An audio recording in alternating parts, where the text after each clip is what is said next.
MMG.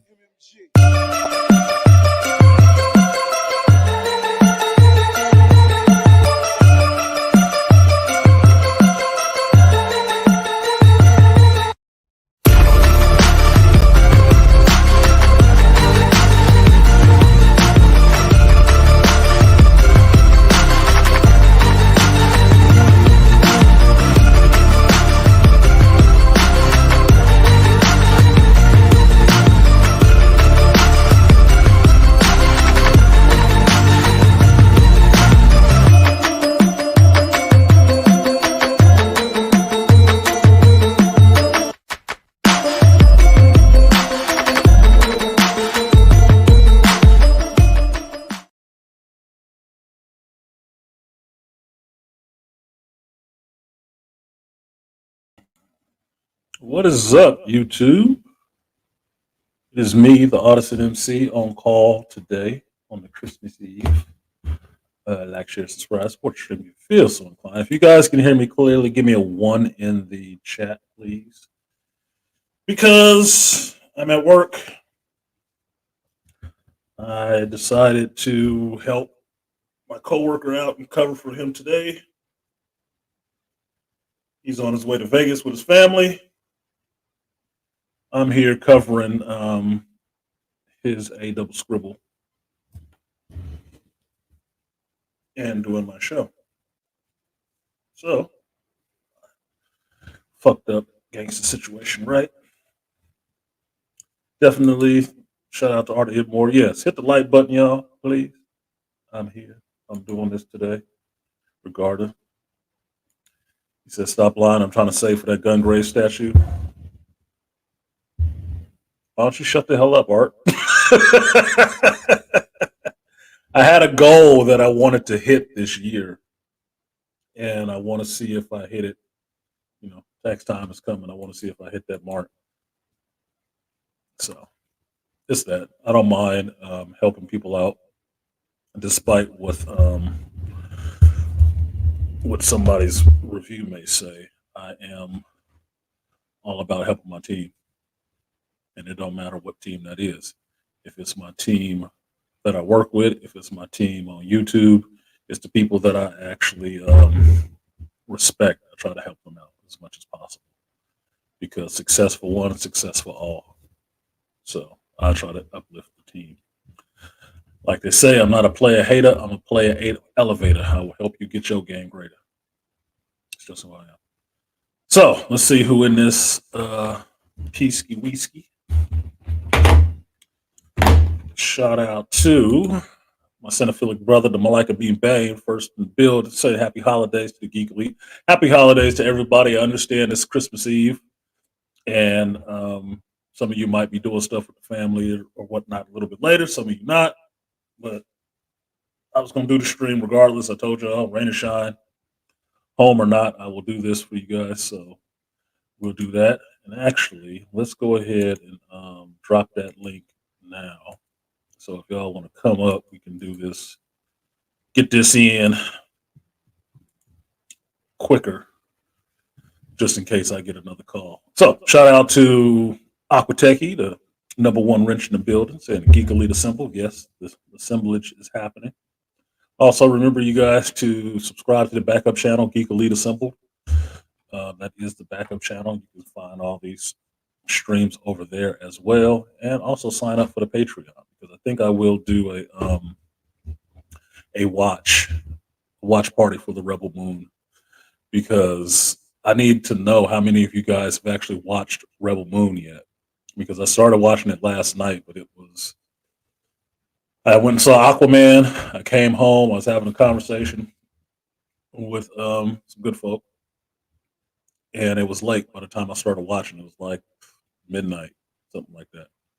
So I watched about an hour and 25 minutes of it and then shut the shit off and went to sleep because I knew I had to work today. And it was a good thing I did because I would have been a little bit more surly otherwise when I got that call this morning. So I have to watch the last hour of it sometime today. But if I go back to watch that last hour of it, I might as well do a watch party with you guys. So I'll drop a link if you guys want to watch it, because there's a lot of stuff I'm seeing in it already that is similar to some other stuff that I have seen before, but I'm still enjoying it so far. I haven't seen anybody's reviews on it, but I think there's one thing that people are actually missing about it that I've seen from watching it, from watching that first hour and 25 minutes. There's something I'm seeing in it that I don't think everybody has said, but I haven't listened to other people's interviews or reviews, so y'all can fill me in on that. I don't watch anybody's reviews until I do my own. So that's it. Aqua Tech, you like the title? Aqua Rebel Ho Ho. Yeah. I always try to think of unique titles for you guys because I'm noticing, at least with YouTube, if I don't put a title up there, I just put the number.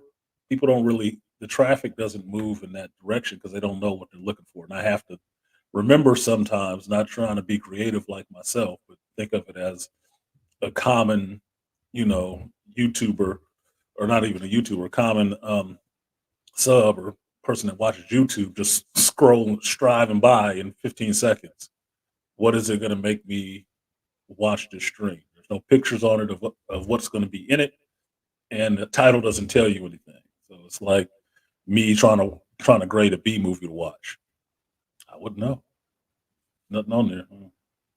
So I try to give you guys something interesting and give you an idea of where I'm going without, jumping the shark, so to speak. Let's see.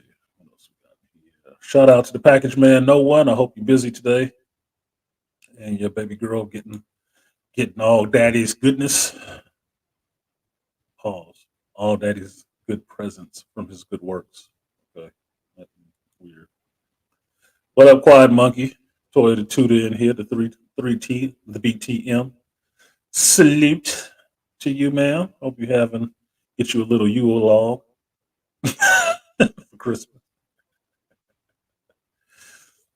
No one said pick up Southern Comfort vanilla spiced eggnog and ice Island rum, not Hispanic Island rum. Can't go wrong with the hate nog.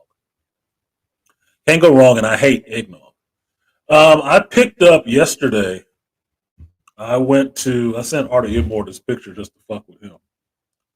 But I went to Bevmo Friday after work to refill my stores, and I got a little something, something because I needed to refill. Why is these pictures going to the wrong place? Stupid son of a bitch. So this is what I tanked up on at Bevmo the other day. And this is the picture I sent to Artie Idmore. So if you guys can't see, that's another bottle of Sinatra Select and some Winter Jack because I needed to refill my Winter Jack. And then I also sent them this one showing two bottles of Sinatra Select, one full, one empty, halfway empty, and told him he needed to catch the fuck up. You know what my good buddy Artie Idmore told me? Fuck y'all in California. Fuck your state. And then we went and played Division and shot people. So I tanked up on some holiday drink, and I was looking for the rum chata peppermint milk or peppermint bark, whatever it's called, right? Peppermint rum chata. That's basically what it is. And they didn't have it this year. This year they had pumpkin spice rum chata. And I got the Winter Jack, I got the peppermint spice rum chata, and then I did another circle of the little stand in Bevmo, and then I saw the Sinatra Select was up there, and it was, I don't know if it was on sale or what, but the price on it went down to like 120, and I'm like, no, I need that shit right now because my bottle was almost empty. So I got the two refills that I have to refill every year: the Winter Jack and the Sinatra Select. So now I can toast up on New Year's with that last bottle of Sinatra Select, and then I got that other bottle on deck for next year's celebratory drinking. And then I can, after I get off of here, I can go home and mess with the winter jack the rest of the night because I'm off tomorrow. So I'm going to enjoy that, drinking that, and shooting people on the division. That's what's good. That's what's good in the hood. So moving on, moving on. Who else we got? Aqua Techie. We got no one with Hispanic. Said shout out to Art of Idmore, the Dark Zone boys. Yeah, and Art of Idmore, dude, I did something stupid the other night. I was still in your session. You logged off. Your session was still open because I was still in it. So I was gonna run a bunch of those missions, and I switched over to um, Gran Turismo to get my reward for that day. And when I switched back, it had logged me out of your session, so I couldn't get back into it. But that's what I was going to do. I was just going to run those side missions and those main missions for you to advance your story, so we can roll through the dark zone together. And since BMT is in here, what up, BMT? Trigger Man. Look, I'm sure all three of us got a 3-day weekend. I am not doing a damn thing tomorrow. Y'all got some time tonight. Let's get it up. Let's get it up. We can go shoot it up. I'm serious. I'm looking for a kill squad. I'm looking for a kill crew. I felt like putting it down in a perfectly legal. I won't end up in prison way, or in a 5-star San Andreas shootout. So shout out to BMT. What up, Aaron Peterson? AP in the building. Good, good, good. Toya, y'all just talking to each other. Shout out to Detroit 313. Was good with you. Everybody can hear me. That's good. Saving for the Gungrave statue. Link in there. Aqua Techie saw Rebel Moon. Good. We can talk about it then. We can talk about what you see. Fracture said Rebel Moon was disappointing. JT, what the fuck? You better hit the link, man. You at Pop's house. Malika, I will tell you about Aquaman too, because I did watch all of that without falling asleep. Different theater. So I will talk about that for sure. Punk rock song. Aqua Rebel Ho Ho. Sounds like an 80s. It does sound like an 80s band, doesn't it? A hair band. Like, like for real, a hair band. Aqua Rebel Ho Ho. And the B-52s. Where the Yule at? Yeah, where the Yule log? You need that Yule log. You will get a log. Fucking around me.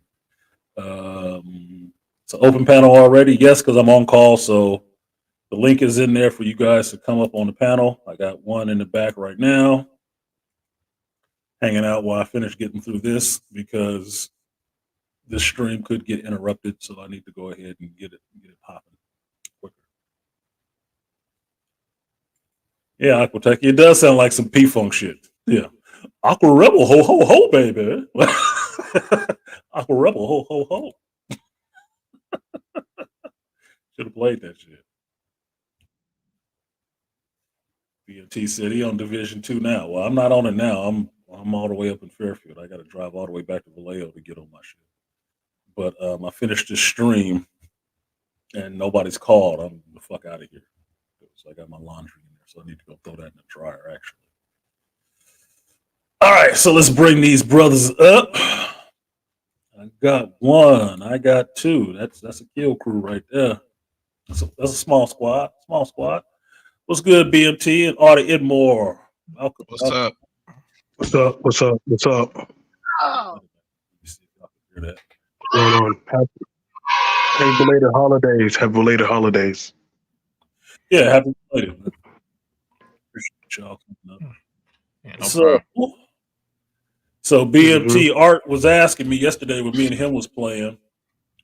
about how often me and you got to play, and I said, "Shit, BMT catch me when I'm on. He usually just turn up." Like, "Are Yeah. you on? I thought you was on. I was actually What's happy when you good?" told me you said you went to New York. Yeah, I was like, yes, he's going. Yeah. The farther you progress, now Mhm. it opens up new avenues for you to say, oh snap, there's more gear Yeah. and stuff I can go touch or get on into, or more ways to get into the dark zones to go find better Yeah. weapons and stuff. So, and it That's what opens we're up trying to do. Mhm. Yeah. Art is at this is a little side geek conversation, y'all. Just hold on a quick second. Art is at level 14, so we're trying to hit the dark zone, and it wouldn't let him in when I joined his session. And then You do for some you reason did the he right couldn't thing by doing join the my side session. quests.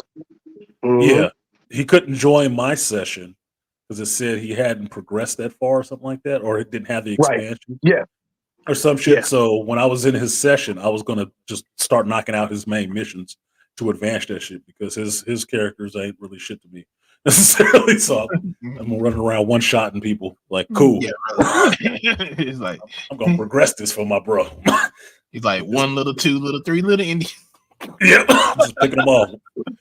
The old school No, World War II bolt action rifle. Pink, pink. that's the proper way. It's like it's now going full circle. Like, because you're gonna like how when I was handing you a weapon, you're like, damn, I can't do nothing with this right now. Mhm. And I'm Yep. like, he's gonna get frustrated, but you're gonna be having weapons. You're like, shit, I got 2 of these. Here's one. And he's like, Mhm. I can only stare at it for right now. Like, Yeah, knock out. that's what I told him. I was dropping a lot of weapons for him that were like my level, like 40 or something like that. And I told him, if you can't use it, if it's not something you want to build for your gear set, just go ahead and sell it because you'll get the money off. Yeah, get your money.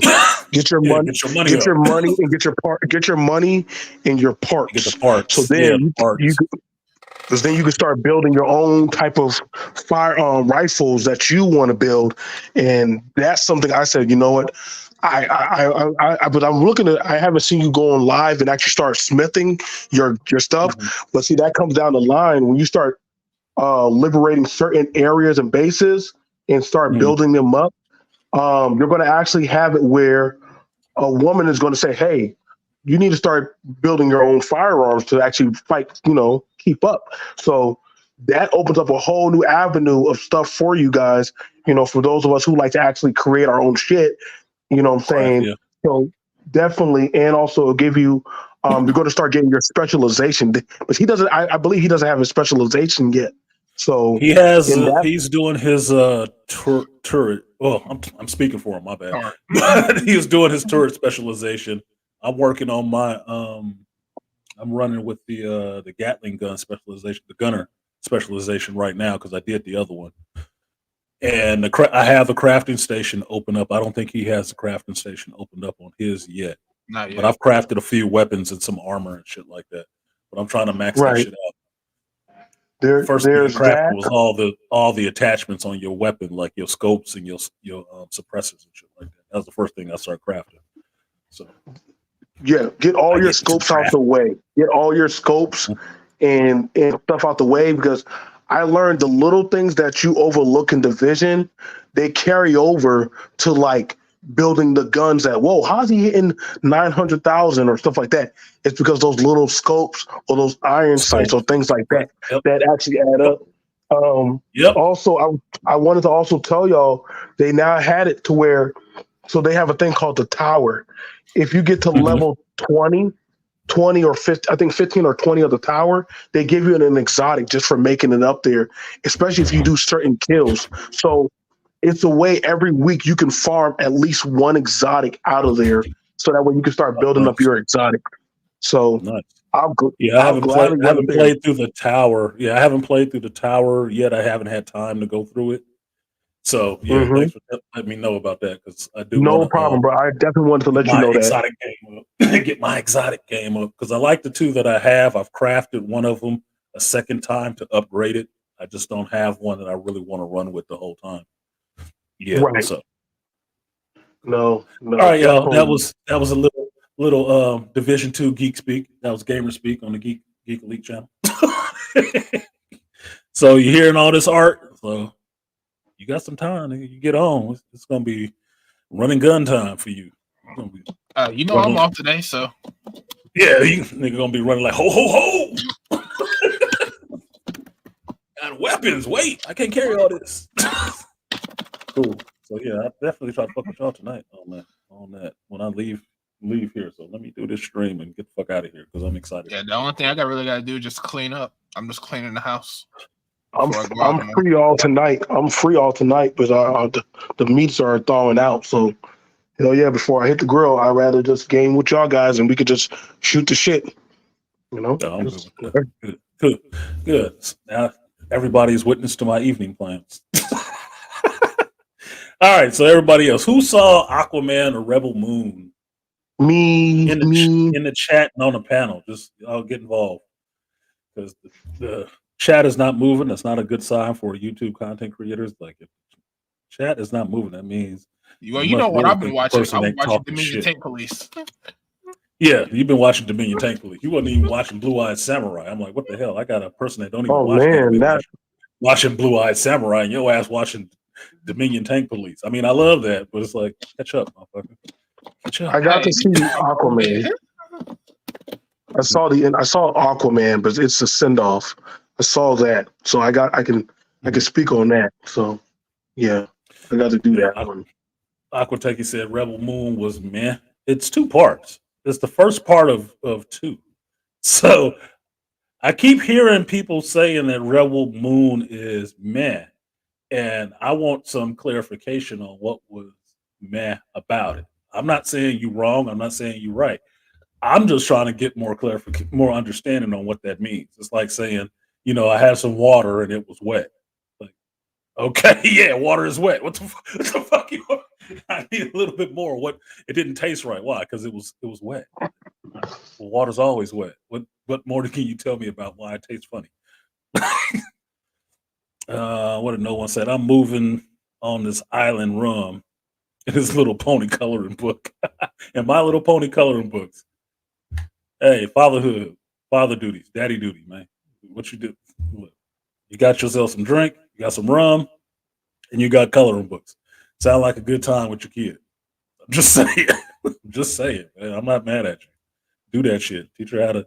I tell you this. I tell you what not my grandmother, but my mother taught me about coloring, and she taught me this on my Lord of the Rings coloring books. You can go up and down.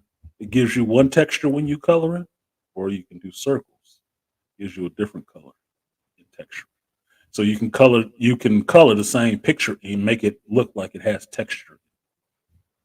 Just the different ways you color it. Fun shit. So I ain't mad at you. I can see how it could been reformatted into the Star Wars universe. Yes, that's what I'm seeing so far, Aquateki, that it could be stuck into the Star Wars universe very easily. But you guys have to tell me because I haven't listened to anybody's reviews. So I don't know what people are necessarily saying about it. I've heard from different people, yeah, I saw it, it was there. Like JT in there, I'm gonna give him shit because I ain't talked to him in a minute. But he just said it was disappointing. Like, okay, what was disappointing about it? He said it was disappointing. It's one part. I'm not expecting the story to be filled out when they told you ahead of time. It's just part 1. Could they tell us what they were looking for? Like, what were they looking to see in Rebel Moon, or their expectations? Trying to reel his ass in. Zach really needs a writer and needs to listen to writers. The characters are flat. Okay, JT, you're a writer though, so you're judging it on its own story, right? Let me see. Let me see if he catches on to this real quick. You judging it on its own story aspects, right? Or just this one? Let's see. Let's see what the writer says. Give it to a writer. He'll know what's wrong with it. The Mary Sue is strong in this one. Yeah, there was one scene that was really Mary Sue to me that I noted, Aquateki, when I was watching it. And it was the one scene in the beginning where she goes to grab the big hammer to ring the bell, and she's really struggling to swing that hammer like it's so heavy. But then not 3 scenes after that, she throw motherfuckers down with one hand and shit like that. It's like, damn, she got strong all of a sudden. But there's a reason for that. And even in an hour and 25 minutes of this movie, I figured out what it was. And I'll wait to see if anybody says it. I'll wait to see if anybody else caught it. She wasn't on the period. Halfway. She wasn't on her period. No, she was on dry cooch for a while. Like, I don't know, a couple seasons, so like 2 to 5 years or something like that. She was on dry cooch for a minute. Because she watched her man die. And that fucked her up. She was like, I had enough of this shit now. Fuck all these people. They wanted us to have somebody to love so they can kill them and take them away from us. That sucked. Let's see if I can find this other little clip that I thought was good. Was it did she have any special training or anything, or was it just like that kind of? She was trained in the military. She was trained by this general. She was basically. Here's the thing. Let's see. Let me give a spoiler. Let me throw the spoiler alert up there real quick. Let me throw a spoiler alert up there. If you guys have not seen Rebel Moon yet, and you're worried about me spoiling what I've seen of the first episode, then this might be your chance to plug your ears or something like that. Or just understand, I'm not going to ruin the whole show for you, but there's some stuff I'm going to talk about right now. Okay, so what are your questions? Special training. She was trained by that general, right? Her story, part of her story is Thanos and Gamora's story. That's what it is. This general came. He's kind of a fucking sociopath. He came to her planet and started just tearing apart her fucking planet. And he found her. And there's a moment in there where she has a gun. And the dude finds her, face covered in blood, the general, because he likes to be out on the battlefield with his troops killing folks. And he's covered in blood because he just killed her fucking family. And he comes up to her and lets her put the gun right under his throat and pulls the trigger back. And she pulls the trigger, but the gun doesn't go off. So he picks her up and takes her as like he adopts her as his daughter. Okay, well, that's the Thanos and Gamora story from the MCU, not the comic books, just from the MCU. Okay, that's not how it should work. And then it's also what other story recently came out? They used that same trope, right? What up, Ray? Same shit, right? One of the things I'm seeing about this Rebel Moon thing is a lot of different parts of other shows in it. But the main one, you guys could tell me if you've heard any other reviewer say this, because I don't think they have. The main thing I got from watching part one, and mind you, I still got an hour left of part one, but from what I'm seeing right now, the whole setup of this character is on this planet. She's a farmer. These farmers are now going to be taxed by the mother planet, or the mother home, whatever the fuck they call that shit, I forget, for so much grain, and they're going to come back in so many cycles to get this grain, and they go out to try to find people to fight with them. It's the Seven Samurai. That's what I was. You read my brain. I was like, is that Seven Samurai? It's Seven Samurai. They had to go find samurai to get defended. Yep, they need to. It's the Seven Samurai. Akira Kurosawa's movie. That's a cult classic. I love that movie. I've seen damn near every variation of that movie, animated or not. Animated was awesome. And that's what it is. I got the soundtrack on vinyl. There you go, right? Seven Samurai, Magnificent Seven, Samurai 7 anime. There's a video game for it. There's another show that did it as well, a version of it too. That's what it is. It's Seven Samurai mixed into that, because the main character is, I'm forgetting the lead samurai character, and I'm forgetting his name right now, right? But it really solidified it when they went and got the other chick that has the two blades, and her blades turn red. Her costume's kind of red. Nemesis, I think is her name, which I like the word Nemesis. Nemesis is fucking cool as shit for a code name. Like, who you going to get? We're going to get Nemesis. Oh yeah, that motherfucker gonna be a badass. That's fucking Yuzo. That's Yuzo from the Seven Samurai. The two blade used from Yuzo from Samurai 7 used two blades and wore red. And then that's his name, Kanabe. Kanabe was the leader. He's the older, seasoned warrior. That's what she is. Looking for wearing white, wearing hoods and shit like that. That's who Kanabe was. And Kanabe was the one who pulled these other people together. That's what he was. So this robot, JC, whatever, who's I think is going to end up being the robot on their team, he's going to fill the role of Kikacho in Samurai 7 of being the big fucking robot. I'm like, it's Samurai fucking 7. I love this story. So that's a cult classic. You can't mess that up. It's a cult. You can't mess it up. It's a cult classic. It works for a reason. But that is a classic. That's a classic story. So I'm seeing elements of that in there with elements from some other Star Wars stuff put in there, happening in the space setting, not a feudal Japan setting. But it's kind of mixed up because the first part of it, they're talking about when those people from the mother planets or the military shows up there and they're come into our longhouse and all the rest of that. I thought I was playing Skyrim for a minute because it was like it's Norse culture. That's what it is. It's Norse stuff thrown in there. But what I'm enjoying about it so far is motherfucker made up his own planet, his own rules, his own space travel, creatures, and all the rest of the shit, even though you recognize them as, that's just a griffin, dude. Fuck. It's a griffin or that fucking creepy ass spider lady. I was like, I didn't need that in my life. That bitch had to die. She was gonna have to die. Because I don't need a chick with two eyes staring at me and 6 on the side of her head winking and blinking. Can't do shit. Like, is she a spider? Nah, man, this will look like some Wicked City shit. We need to kill this thing. This thing gotta go. That's I might worse. watch that tonight. Shit. Yeah, you might watch that tonight. Just because, right? But that's what I'm seeing from it. It's Samurai 7.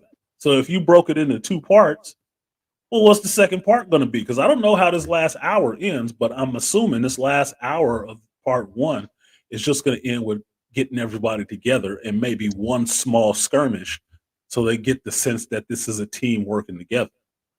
Yeah. Right. You piqued my interest. Yeah. Part 2 has to be, okay, now this military is coming back since all the garrison that they left there is dead as fuck within less than 24 hours. These motherfuckers is dumb as shit too. Like these are the worst fucking soldiers to leave anywhere. These some rapists and some just weirdly ne'er-do-well motherfuckers. Like they was gonna get killed sooner or later. It didn't even actually matter if it was a little bony armed chick or not. They was gonna get killed sooner or later. Now it's just as good as time as any before anybody else was subject to that dumb shit. But that garrison's dead. That military guy, that admiral, needs to come back and see what's going on. And it's going to be a fight. But it's going to be a fight, Samurai 7 style. That's what I'm thinking. So I'm down for that. And Aqua is talking about there was a heavy Mos Eisley Tatooine vibe. Hell yeah, it was. Charlie Hudlin is Han Solo. Is he not? What one thing that I caught is that when they rolled up to that cantina and they looking for that guy, the guy they looking for is getting taken away by the bounty hunters. When you get inside, the lead bounty hunter is paying Charlie Hudlin's character. He's paying Kai. I think that was his name, Kai. He pays Kai. Kai ratted his bitch ass out. Sold his ass off for money. It's like, so he dirty as shit. Dirty as shit, dude. I wait to see if anybody else pick up on that shit or not. Artists and Samurai 7 is the perfect template for storytelling of a hero's journey. It is. That's why it works. That's why it's been adopted so many times. Because it is a good way for a hero's journey and to show different characters coming together for different reasons, but having a common goal and working together on the behalf of others that don't have their strength, don't have their skill. Yep. and sacrificing for others so that others can actually live their life peacefully. Teamwork make the dream work, right? They had one dream. In Samurai 7, they was doing the shit for rice. And they went not for money. Eat. Yeah, not for money. They did it for rice. And some of them ended up dying. But look, Hachidono, some of them dudes was Oh, awesome fucking samurais. Awesome fucking samurais. But they were just wandering. They were kind of, loose. They were kind of disillusioned. They were kind of roaming. mm-hmm. Look, they worked for rice, turned them villagers into soldiers. They did here's the other one I remember. They did a version of that in the first season of Mandalorian, where they went to that little shrimp kelpin business or planet, and they trained those villagers to fight against that ATST that they had in the jungle and that little bandits that would come and raid their little kelp farms and shit, the little shrimp farms. That was a version of Samurai 7. So I think it was like episode 3 or 4, season 1 of The Mandalorian. I Mm-hmm. recognize the story. That is an awesome story to me. That's why I recognize it off the bat. Yep. Samurai If y'all, 7. that's a good pickup. That Artisan just gave y'all as a gem. If y'all never seen it, either version is it. You'll sit there and like, okay, I'm hooked in. Even the old classic, original black and white film. Oh, black and white will have you involved in that shit. Even an old black and white Yes. will have you involved. Yes. You will watch that It's shit and get into it, black and white or otherwise. Mm-hmm. that's some masculinity right there in that damn film. That's Oh, I sure. think some it's on men. Tubi, if I'm not mistaken. It might Yeah. be. Or they need to pay you for pumping Tubi. I'm serious. I'm not doing that to make a joke on you. I mean, I am if it works, but they need to pay you because Tubi be getting a lot of free advertisement. Be paying you for that shit. But you're right. Let's see if I can get a copyright for this.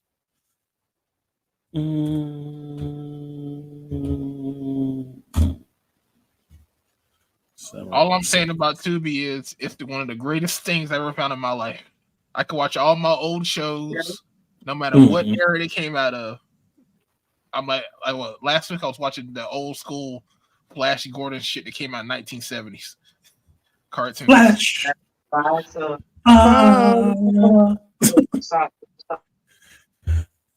They no, All they right. just got a contract. They just got a contract now. I was trying to tell a lot of people like, listen, y'all, everybody was cracking on Tubi, but it's usually the smaller ones that when the doors are open, nobody believes in them. They can take down the giants or start competing with the giants after a while because you got a lot of people they like classic good stories. Like I was sitting down with my dad watching Miami Vice. I'm like, what the hell? Damn, Yeah. I didn't know they had all this kind of shit going on back in the day. These guys All are right. Here's the scene for you guys. I just found this. I just found this scene. This is a scene from Seven Samurai, right? And this is one of my favorite characters in Seven Samurai. They all pretty badass, but this is one of my favorite characters, Yuzo. Yuzo does not talk much. He don't talk much at all. In this version or the animated version, he does not talk much, but you'll see it. And this is you'll see Toshiro Mifune in this scene. If the name Mifune sounds familiar to you guys right now, it's because in the Matrix Reloaded and Revolutions, that sergeant or whatever at Zion named Mifune, that's what they named him after. They named him after this actor. That's why that character has that name. But this is Yuzo on the right side, and this is some other samurai who has challenged him on the other one. So you'll see what happens. Shit.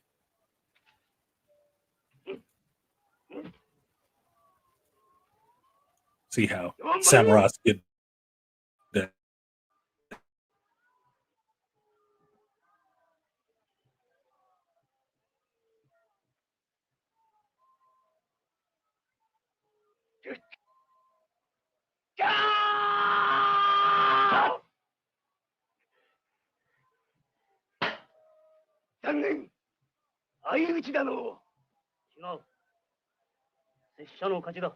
ダメだ。真剣ならばお主は倒れておる。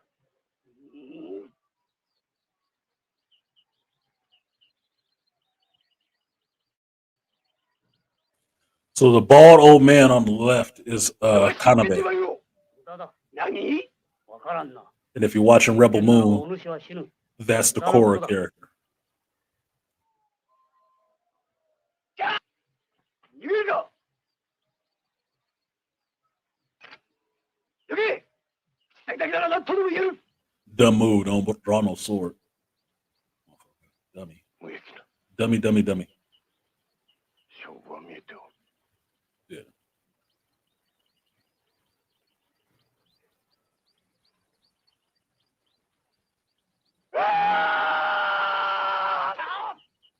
Dead again. One strikes. You just doing it in one hit, man. Now, if you don't catch what he did, he cut that boy from, let's see, from here down through here.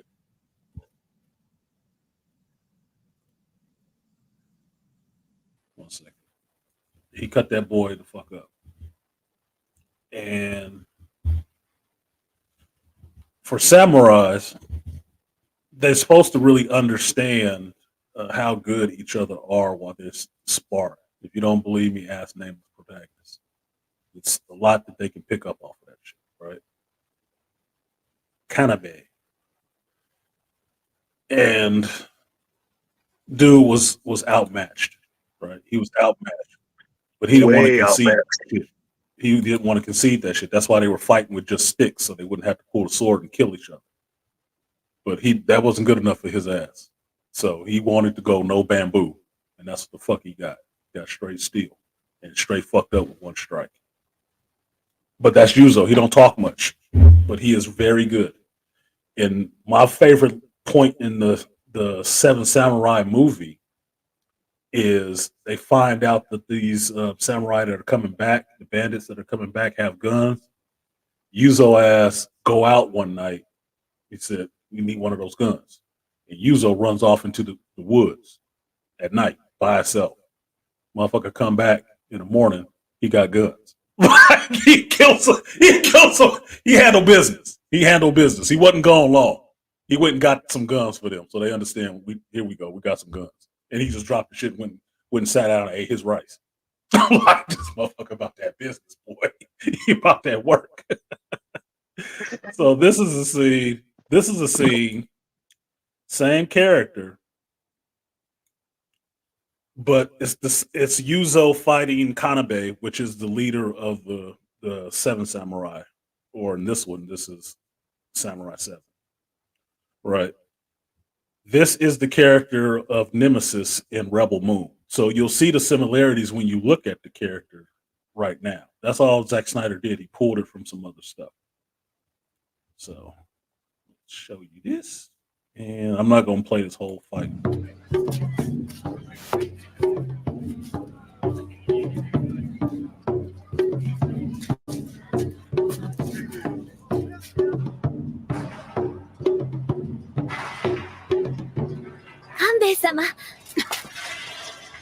Kanbei.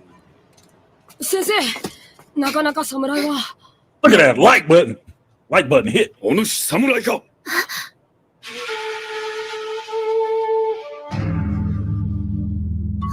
やはりいたのか。つけられたな、勝代。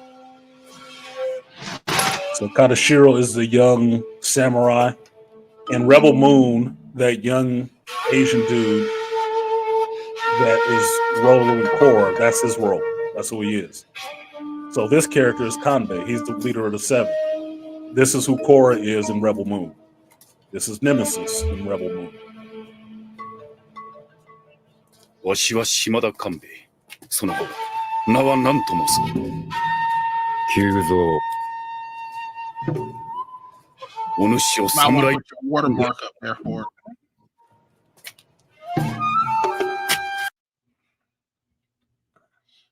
You're muted.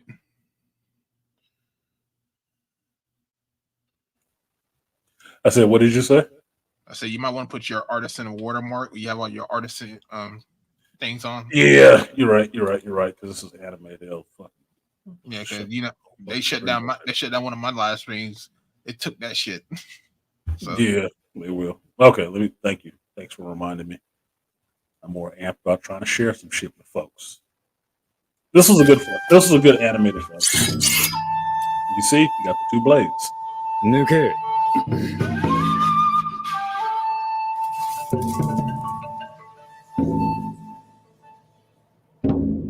なるほど。侍だな。In anime too. 参る。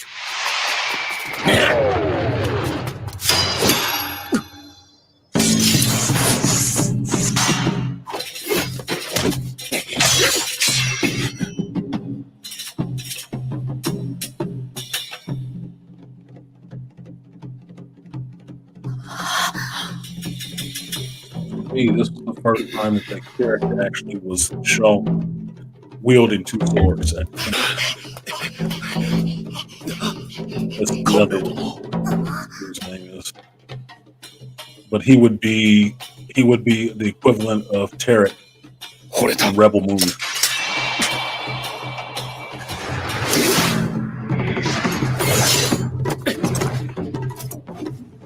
お主の腕にな。訳あって連達の死を求めている。力を貸してもらえぬか。相手はノブセリであろう。知っておるなら話は早い。どうだ。断る。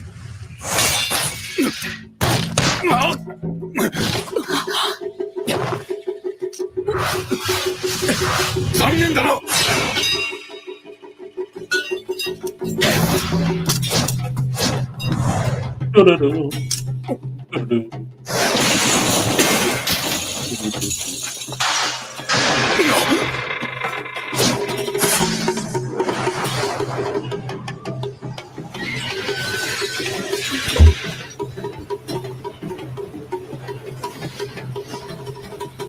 All right, that's enough of that shit. I don't want to get my shit tagged. Beautiful. Beautiful. You guys see what I'm talking about. So if you watched Rebel Moon and you see that understanding that they're gathering people together to fight for villagers who can't really fight for themselves, they're accumulating people with a certain set of skills. Look for those color themes and you'll see what I'm talking about. Look for those color themes and you'll see what I'm talking about. They represent visually more like the characters in Samurai 7, the anime. But the story is the Seven Samurai story, which the Magnificent Seven took from when they made their Western. A lot of Westerns are made off of samurai movies because it was a good story. Fair use. Thank you. Yeah, Aqua Techie, like watermark? Watermark anybody? Fair use? Yes, fair use. Forgot to say that. Fair use. What up, Herb? Merry Christmas to you, bro. What video is this? Herb, I gotta smack the shit out of you. How many times did we play this in the shop? Samurai 7 or 7 Samurai?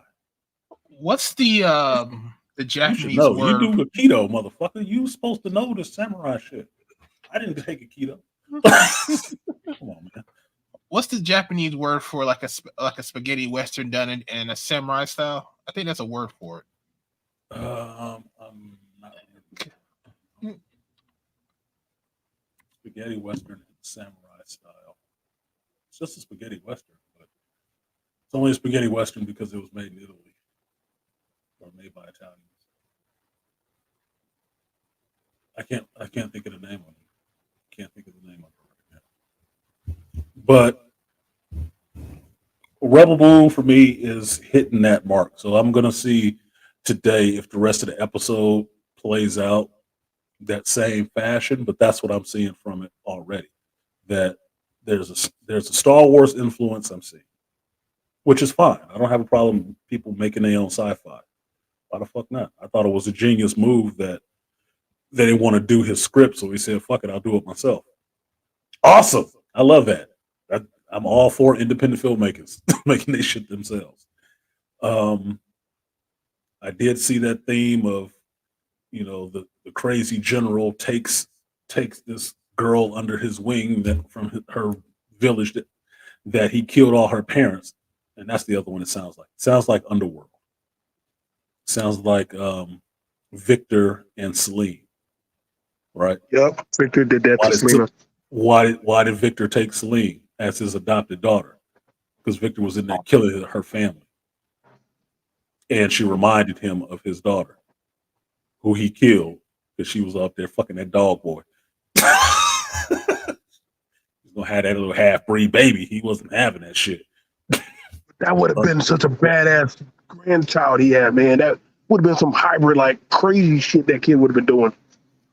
Hybrid grandbaby. You didn't want that shit. That's okay. That's why you getting killed off, motherfucker. Hybrid is taking over the world, man. They're taking over the world. Patrick Mahomes. Look, quit fucking around. You could have had you a blade, nigga, but no, you fucked up. Hybrids of the future. All your strengths, your weaknesses. All right, keep being weak. Yeah, purity of the race. Yeah, Ain't that what Will Celine's boyfriend was? Like werewolf / vampire shit? Michael Corbin was both. He was a werewolf and a vampire. That's what made him that hybrid. That was a problem. And then you saw when Marcus got bit, and Marcus was a vampire, and he had some of that pure blood or whatever it was, that wolf blood. That motherfucker turned into a complete fucking vampire problem. Like, he had wings and everything. Fucked up. So anyway, Rebel Moon. So far for me, it's fine. I mean, I'm watching it and I'm getting the sci-fi Dune feel, where I can tell that this is on a stage. I can tell it's in a lot. I can tell it's on a lot and it's on a sound stage or something like that with CG background. I can tell. Right? If you ever saw the sci-fi version of Dune and the second part, Children of Dune, that's what it feels like. You could tell they filmed it indoors on something, a lot of scenes. And that's fine. You can make good sci-fi indoors. Like Doctor Who ain't never actually went anywhere. It's been indoors the whole fucking time. But it's just stylistically, you buy it a little bit more than some of the other stuff. So I'm fine with that. Him making his own stuff and mixing some things together. Told y'all about Sucker Punch. Sucker Punch is all of the same kind of shit mixed in together. And who was it that told me? I think it was Malika was talking about that Zack Snyder loves his slow motion and epic leaps and shit like that. Once you know that, you can't unsee it, dude. It's all over the place in this motherfucker. There's slow-mo for no reason all over the place. And it's fine. I mean, look, it's him and it's John Woo. So you mix in some gung fu and that shit, then it'd be somebody else. You know the thing about it, bro, is I think because you did a great breakdown of so far what you've been analyzing as a gift. Well, I'm surprised you can do that.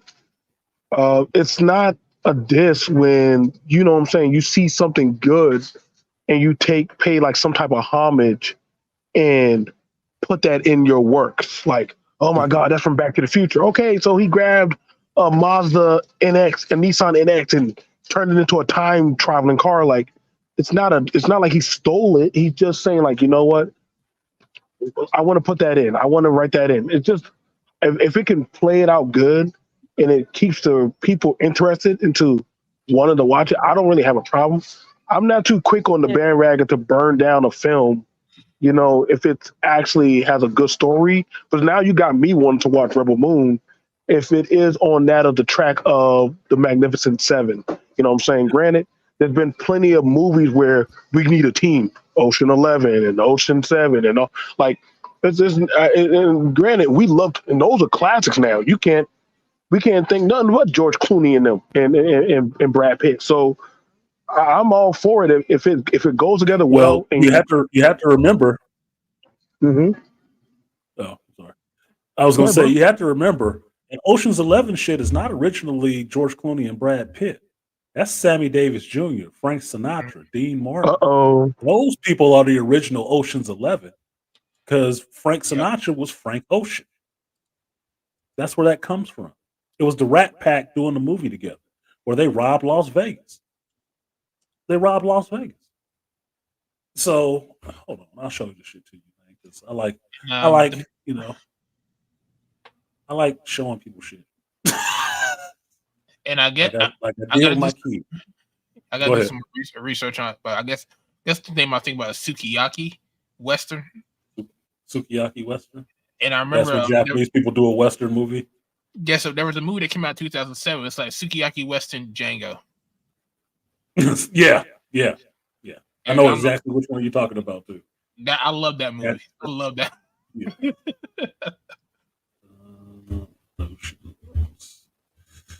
I guess that's what they call it, a Sukiyaki Western. Yep, that's the word. That is the word. I forgot it, but okay, here it is. This is a little education for y'all. Remember that Hollywood, in some ways, is not original. The original ideas that actually filtered through Hollywood a lot of times are the ones that blow up really big the first time. But after that point, it's always a remake. And it was good because it was a remake. It's like somebody doing a cover of a classic song. They album go platinum because it had this cover of a classic song that already went platinum a bunch of years ago. Right?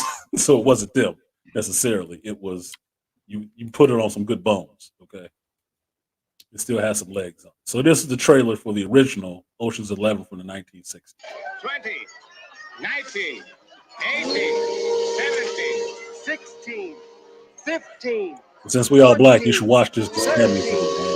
12, 11, 10, 9, 8, 7, 6, 5, 4, 3, 2, 1.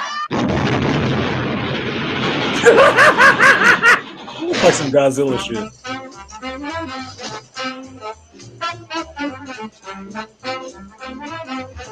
Yeah, man. Peter Lawford.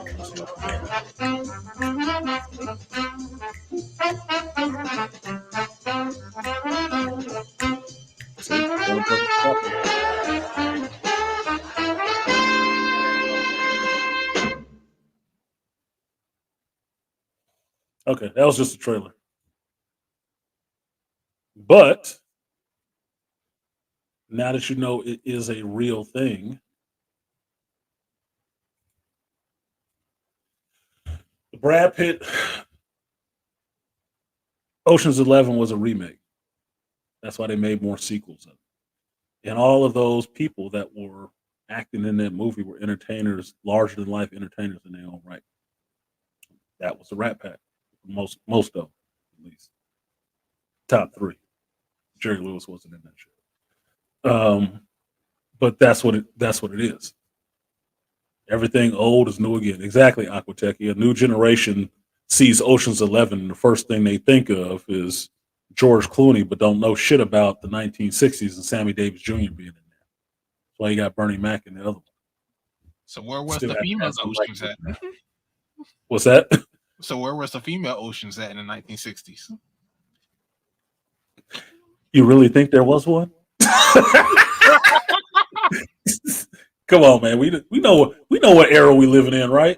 We know what era we living in. The age of feminism? No, they gotta feminize everything. Yeah, it didn't fucking exist.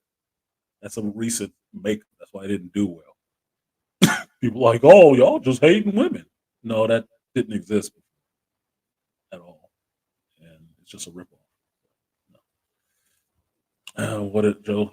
He said, "Real talk. The comedy rap race is a remake of It's a Mad, Mad World. A lot of stuff is a remake. They will change the name, but the basic idea is still the same. And they usually give you a byline in the trailers or the credits or something like that about to let you know it is a remake because they still want that audience to come see it too. That like the original. That's why the new version of Ocean's 11 they ain't changed the name at all. They want that same heat from that. And that's why they got all those great actors to be able to be in that movie, because I guarantee you all those actors knew of the original Ocean's 11 and wanted to be a part of that movie. That's why You just blew my mind, dude, when you showed me that. Mm-hmm. You blew my mind when you showed me that. Thank you for showing me that classic. Oh, no problem. I've seen that classic when that was fun. I just had to laugh again when I saw that damn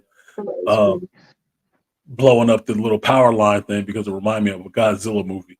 that little model that's clearly a model. Like, oh, that's hilarious. But that's why you watch old shit. Like, mind you, I wasn't born in the 60s. I was born in the 70s. I wasn't born in 73. I've seen older movies than that. That's why I don't have a problem watching black and white stuff. It doesn't bother me, because you watch classic stuff all the way up. Malika, no. You got to go to film school. You got to watch some older classic movies that you might have heard of, but never watched before. And then you watch that shit and you understand why it was good. Same thing. I'm gonna pour some Sinatra Select tonight, just for old blue eyes over there in Ocean's 11. Okay, so Malika said, Battle Among the Stars in 1980 was the first sci-fi film that was a Seven Samurai adaptation. Robert Vaughn, George Papard starred in the flick. Yep, you're absolutely right. And then Battle for the Stars, the special effects person on it, I believe, was James Cameron. He was the head VFX guy. I believe that's right. And then George Papard, everybody should know who George Papard is. That's, at least for 80s babies and stuff like that, that's Hannibal from the A-Team. That's George Papard. He had a career long before he was gray-haired and Hannibal King. No, not Hannibal King, but you know what I'm talking about. Robert Vaughn. What was his most namely movie recently that somebody in the 80s and 90s would know? I can't remember. I don't recall, I should say. I don't recall something that Robert Vaughn was in recently that somebody from the 90s would know. A millennial would know. I don't know. A lot of movies out there. So, at least on that, I've shown you some links to Rebel Moon. It's some stuff that is thrown into it. Some video game stuff. Some MCU stuff, some Star Wars stuff, some classic storytelling stuff, be it the Seven Samurai stuff. All of that shit works. It's how you bring it all together that's the big thing, the big deal.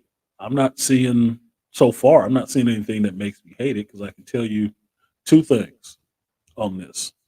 Number one, the anime influence is there, because I started laughing out loud when the show started and they broke into the choral singing and stuff like that. It's like, oh shit, Zach, you gonna do this again? I went through the Snyder cut, man. He brought them singing motherfuckers back. I was dying. I said, is this the Snyder cut all over again? We gonna be singing to me for 2 hours? Holy shit. I didn't hate it, but at different points, it sounded like anime. It was giving me that Ghost in the Shell vibe. The music was giving me that anime vibe. I was like, okay, that's actually cool, because I like that about anime. It's just not used to seeing it in live action too much. But it was that. And then the other thing is me talking about this, wanting to watch Rebel Moon, got a friend of mine who's a female, a professor, what I call her, because she's a professor. She got a couple of fucking higher level degrees in some shit. Right. It got her to watch the shit. She watched it and liked the shit. She couldn't point out the difference between a Zack Snyder and a fucking Michael Bay. Couldn't whatsoever. But she watched the show and liked it. For me talking about it a little bit, she watched it, saw it on Netflix, and like, fucking, I'll binge it, and enjoyed it. She watched the shit before I did. So that's why I asked the question, what's meh about it? What's disappointing about it? Explain it to me. Because if it's falling below expectations, my question is, what's the expectation? What is the standard that you're saying it's below? What did you think you were going to get? Now, JT, I'm fucking with him a little bit more because he's actually a writer. He actually sells and writes and sells his own books. So his critique is coming from a technical part that Zach really needs to hire a writer. Maybe you should send Zach a script. He can't do worse, can he? No. Facts. Send him a script. Who knows? Who knows what the fuck could happen? Send Your everybody homeboy, a your buddy script. wrote a whole fucking book. Send him a script. You got a degree in this shit. I don't. But make sure it's copyrighted. Yeah, either way, you can do a throwaway script. A story that you wouldn't give a fuck that's actually good, but you wouldn't give a shit if somebody stole it. To see if they steal it. If they steal it, then you know your shit is good. Nah, fuck that. I want all Then if my they money. want to fuck with you, you can do some real shit. Nah, I want all my money. Give me Yeah, my I money. want my money too, but I don't mind. I don't mind the feeler being out there. I think the feeler being I think the thing about it is, and it's interesting because we live in an age of where pretty much everybody's connected. Like celebrities even look down. They check reviews and stuff of everything people criticize and say. So, I mean, you'd say, you know what? I'm going to go on YouTube and do a better movie script or something, and you never know, they might pick it up, which we've seen. It has happened before. I mean, people's scripts or films or art has been picked up by bigger giants. So I agree, man. If you can build the art better or build it like, you know what I'm saying, if you build it, they will come. That's pretty true nowadays, especially in 2023 going to 2024. Build it, write it, or shit, animate it. And hell, they might come and catch to it, man. Yeah, because the idea now is that there's not as many gatekeepers. You can very easily do it yourself. You cut them out of it completely. And if it gets a big enough following, people gravitated to it and see it and really enjoy it, you can blow up and become a major. Think of it this way. MCU had been around forever making movies, and their movies were usually shit. But in the span of 10 years or less, these motherfuckers turned into the biggest powerhouse in this movie game. Why? They told better stories than the companies that had been there forever. And they did it themselves. That's what made them blow up so big. That people had to start taking notice and wanting to start trying to marvelize everything that they did because they're trying to copy their fucking success. Because success is success. It don't matter where the fuck it comes from.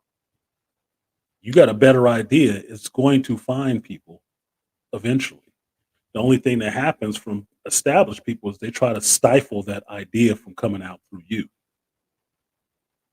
That's the only thing. If they get wind of it, they get competitive.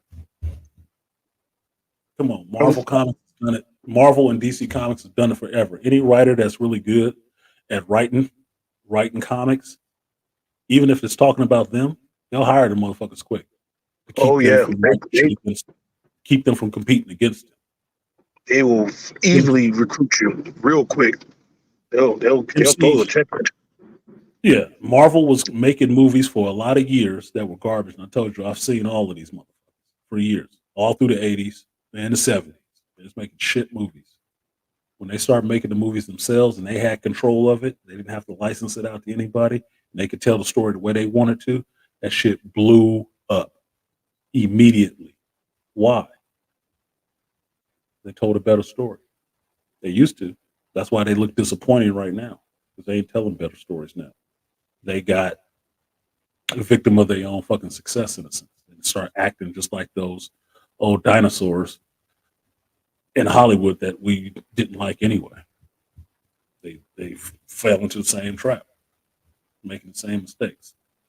So, Aqua there's a big difference between Snyder and Bay. Snyder does wholesale destruction. Michael Bay makes it look pretty. If it's not explosions, it's not Michael Bay. I like the explosions. If it doesn't have cool cars, if it doesn't have fucking lens flares or sunset or slow team walks, it's not Michael Bay. Yep. But if it doesn't have any slow motion action scene or an epic explosion like that just killed everybody. It ain't Zack Snyder. Yeah. I expect a lot of people to die in Snyderverse. Or constant color palette for the whole entire movie. Constant color palette. I think that was Malika said that about Zack Snyder. Like it'll only be like three colors on the palette or something like that. There's something technical that they catch with Zack Snyder movies that they only have a certain amount of colors in it. It's only these colors all the time. Yeah. I mean, You can see it in what was the one movie? 300. It's pretty much the same color palette throughout the whole movie. Maybe they had some black and white scenes, but it was just those 3 colors. That was it. Architect Snyder also has a plot. He does have a plot. Michael Bay might not have a plot, but he got good action. His action will happen fast. That's why he doesn't do as much slow mo. But his action happens really fucking quick. And Quick. It'll happen in camera. Like, damn, that will look cool in slow mo. Fuck that! I don't do slow mo. Run it with his megaphone. Come on, let's do it. Do it. Run! Like, god damn, Mike was a maniac. I think it's because Bay does slow mo, but it's different than what Zack Snyder does. Chicks running through devastation in heels. Yeah, Donnie Mac. You see, we know what Bay is good for. Look, what chick has Michael Bay thrown in the movie you didn't think looked hot? You didn't even like the chick. He's like, you know what? Say whatever you guys say about that damn. You must be fucking her. She's looking kind of hot right now. That's how you get your role. That's how you get your role. Look, Michael That's how Bay, you get a role. he make these chicks look like awesome, dude. Any other time they look regular as shit. I mean, Getting out of a he car. gave us a hot April O'Neil. Like, Michael Bay likes women. You could probably hang with Michael Bay. Forget this is the dude that did Bad Boys. Okay, don't get it twisted. This is Michael Bay probably cool to hang out with. A pain in the ass on set, but he probably cool to hang out with. He likes some chicks. If he gonna be at some chicks, we can hang. Get him about 3 or 4 beers in him. He'd be good. Right? Yeah, he'll be good. Like, damn, look at the legs on that one. Like, Michael, what the fuck, Mike? Should I stay with the Bay or what? Oh man, you know that's probably what he said. Come stay with the Bay. You gotta pay. Put you on my loading dock. Put you on the loading dock. You ever came in a Camaro doing 180? You want to find out? Getting that Baymobile. Have you ever tried that Bay seasoning? Yeah, that Bay seasoning. Yeah. Hey, you know the rules. You know to walk in the house slow. Yeah, slow. That Armageddon walk, girl. Go. Really, Mike? Really, Michael? Hey, you know the rules. Again, and wear them heels. Wear them heels. Wear the heels. And make sure your hair is blowing. Turn on the fans. Turn on the fan. All right. Look, I'm just trying to get to the bathroom. This will be the sexiest doo-doo you ever take in your life.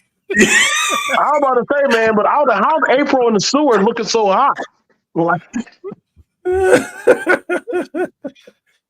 action. that was probably the hottest April teenagers ever saw in that last Ninja Turtles movie, man. Like, I didn't even see that. I didn't even watch that one. But yeah, the hot April O'Neil. Yeah, man. No, you saw how she was drawn. April O'Neil was supposed to be big titted and round hipped. Dude, come on. In a yellow jumpsuit. Michael was like, "Fuck that! Put on a Chinese schoolgirl outfit." And look, she on Joe. What does this have to do with Ninja Turtles? What does that have to do with Ninja Turtles? One thing. I made it to 37 today, bro, and that was wild. I could have been gone 2 weeks ago, KO'd by a tornado. God is good. Happy birthday, Ray. Happy birthday. He just made 37? God damn you, spring chickens. Yeah, I remember when I was 37. So do I. It didn't seem like it was that long ago. But apparently, it was. The first director's work I started noticing really was Tim Burton. That was the first director I started noticing his work. and that was with Beetlejuice, Batman, the Addams Family. Yes, and Edward Scissorhands. Like I knew, oh, that's Tim Burton. I was a little kid. I said, that's Tim Burton.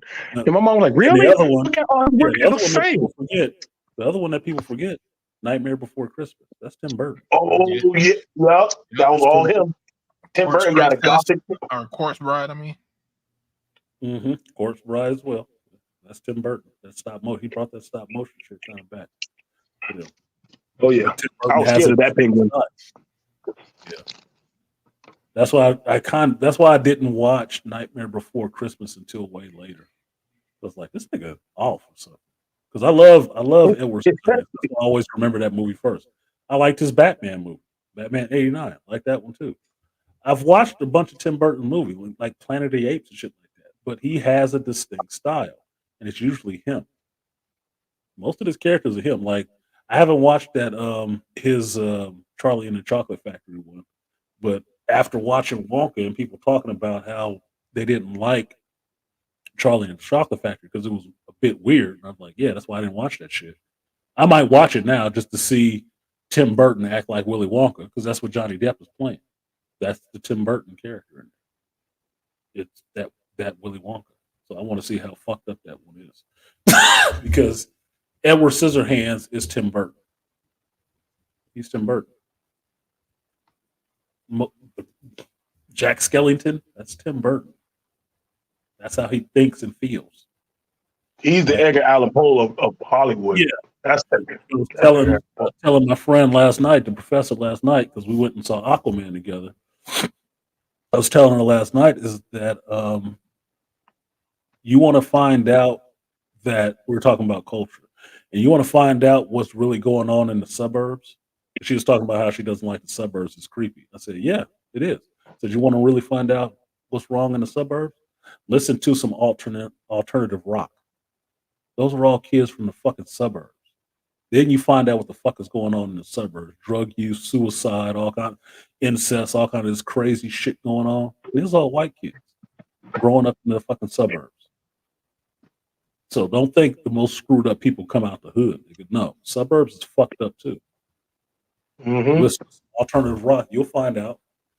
What was Chester Bennington's problem? You know, lead singer of Linkin Park who finally, self-deleted. What was his issue? Depression. He didn't grow up in the hood. A lot of drugs, a lot of depression, a lot of alcohol, a lot of stuff like that go on in the suburbs. So if you want to figure that out, Tim Burton is a product of the suburbs. See what I mean? That's why I look at where people come from, how it affects them, and what they produce after. That's why me and JT can laugh so hard about James Gunn. It's like James Gunn got some issues. Watch some of his older movie. He got a defined issue, and you can see it tracked through every one of his fucking pictures because it's a part of himself. It shows up in every picture. Tim Burton shows up in every one of the movies he does. Yep, sure does. So that's how you end up having your own distinct style. And Donnie Mack was saying it right here. You can say the same thing about James Gunn. I did. Every one of these directors. Like you're joking about Michael Bay. Michael Bay liked chicks. So fucking what? He liked slow motion running. He liked guns. He liked big explosions. He liked fast cars, hot fucking cars, and doing military shit. I'm fine with that. I don't have a problem with that at all. I'm not seeing an issue here. He can't write a good story. Who gives a fuck, dude? I was just. You will be entertained, though. You will be entertained. Yeah, you will be entertained. You will say, "Holy shit! Did they kill this cameraman?" Look, I was just remarking how I was going back and watching the Fall Guy from the 80s because they have this new Fall Guy movie coming out, right? Well, it's a remake of the old 80s television show with Lee Majors. Most people probably don't even know that shit. Was that television show the best thing going? No, that shit was corny as fuck, even in the 80s. But you know what? I'm enjoying watching that shit all over again, reliving my childhood. And it'll be goofy. It'll be goofy. Was it the most well-written shit? No, it wasn't. But you know what? It was fun to watch. Yeah, Bay got good credit with the U.S. military, and I'm Yes, sorry. he does. They let him get away with all kind of shit. They let him get all kind of shit because he never bad-mouthed their ass and never showed them in a bad light. He does, and Antoine Fuqua does. They got good credit with the U.S. military. U.S. military give them anything they fucking want because they never When make. we use one of our battle tips, sure, babe. Yeah. You wanna use, hey, we got some of this new tech. You want to use some of this new shit in your movie? Michael Bay, Antoine Fuqua, and that's a black dude, mind you. Tom Cruise. Like, it's a couple of them that get bad love from the military because they don't shit on them. And it's a bunch of them that don't do that. Like, oh, you want an aircraft carrier? You better film that shit out on the street somewhere near the ocean. No, because y'all talk real crazy about us. Fuck you. We ain't doing shit for you.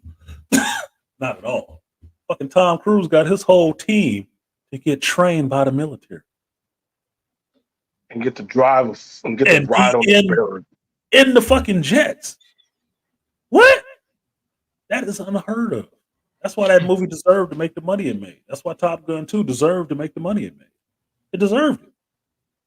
Everybody else ain't getting that kind of fucking access. Hell no. Y'all hate the military, remember? Fuck you. Fuck out my face. Especially millennials and Z's. Better get you a CG plane. You better get it popping with the volume. No. Hell no. Hell no. You ain't get none of that shit. Yeah. Will Smith did a whole fighter pilot scene sitting on a fucking chair. I'm just saying, some Tom and Bay, they just have a good. It's like it's like a non-written check.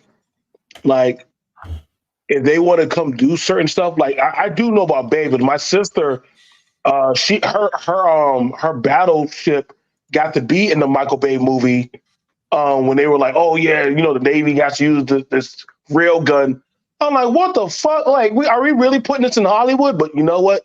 It's Michael Bay, and he got American flags and butt naked hot women in the movie, and that's American dream, like American like shit like that. So you gotta remember, Michael Bay started directing the filmmaking. He was doing car commercials. That's why he always got hot cars in his shit too. That's why. Oh yeah. That's why he was a lock for this Transformers shit. He may not know anything about fucking Transformers, but he had access to all them fucking cars that they wanted because he made them look good. He sold more fucking Camaros. Yes, he did. He literally did. Ford must have made a killing off of him. Camaro. He sold them goddamn Camaros himself. He probably got fuel for gifts. Just saying. Stuff you gotta learn. So that takes care of the Rebel Moon stuff. Who saw Aquaman 2? Because I will do my reaction to that sometime later. But I did see Aquaman. You ready to talk about it now? Yeah, I can talk about it right now. I'm fine with that. I just want to see who saw it and who didn't. Well, I'm spoiling it. Yeah, let's get at it. Let's get at it. Yeah, I still see Bumblebee Camaros on the road today. You know how strong that programming is, Aqua. I got a Bumblebee Camaro on Gran Turismo. I painted that bitch that car. They got a Bumblebee edition. It was white. I painted it the colors that yellow and that black and yellow. Why? 2 reasons: Wiz Khalifa and Bumblebee from Michael Bay films. Like. Strong advertising. Good marketing, motherfucker. Yeah, they got a Bumblebee edition one that has all the Transformer logos on it that you can buy. It goes around all the comic conventions. That'd be awesome. They're probably selling that motherfucker for $40,000 just because they put Autobot logos on it. God damn it! It was right there in the middle of the damn dashboard and in your steering wheel. Look, had Bumblebee in it. I was like. Yeah, but make no mistake about it. If you were walking through a parking lot to a restaurant and you saw that car sitting out there, you saw them fucking Transformer logos on it, your ass would be laid by that motherfucking car trying to take pictures. Mm-hmm. You would think that was the coolest shit ever. Just like the Knight Rider car. Yeah, just like a black Trans Am. Motherfucker, got that little light going in the front. Oh shit, that's Knight Rider. Nigga, I need a picture. I need a picture. Who driving this? Who driving this shit? How about an old orange Pontiac with a 01 on it? You're gonna be like, oh, yes. I still look. If they let me, I'd be sliding through the window, nigga. That's what I'm saying, dude. As much as black people may say they hate that Confederate flag, we know damn well if we saw that damn car, we would want to try to sit on it or just get by and take a picture. Stop, dude. And I mean, they fucked up a lot of those cars. I don't give a fuck. Look, the South lost. Okay, fly whatever fucking flag you want to, but if you want to fly the flag of the losing side, that's your business. Look, I grew up on watching the Dukes of Hazzard. My mother had an issue with the whole Confederate flag on the top of that shit in the General Lee. I don't give a fuck about none of that shit right now. Okay? I like that show. I like that car. That motherfucker did some cool shit. I remember that horn like I remember anything else in my life. And if she had so much of a problem with it, she wouldn't have bought me that Dukes of Hazzard racing car set. Okay. If she had that big of a if it was that big of a goddamn deal, I wouldn't have had that racing car track, because best believe that racing car track was going all over the place, and that car was jumping off my dresser onto my bed, onto the pillows and shit. I was doing all kind of shit. But I learned my electricity that as long as power going to that track, you can make that motherfucker jump anywhere. Yeah. And every time I did it, I was doing it.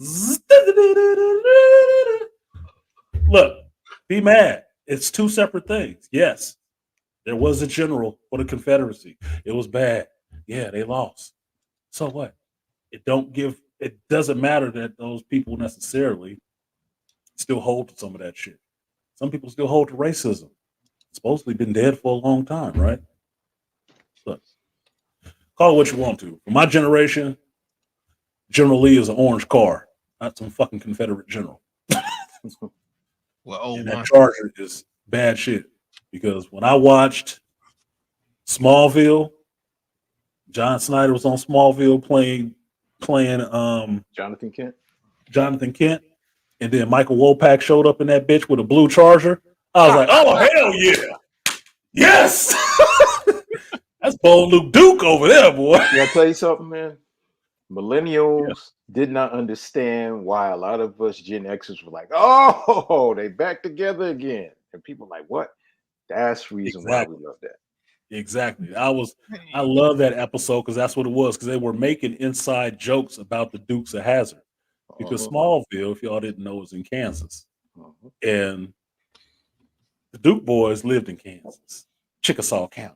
And they made jokes about that shit during that episode of Smallville while those two goofballs sitting in a fucking Charger driving around. No, it wasn't orange, but they was out there talking some shit.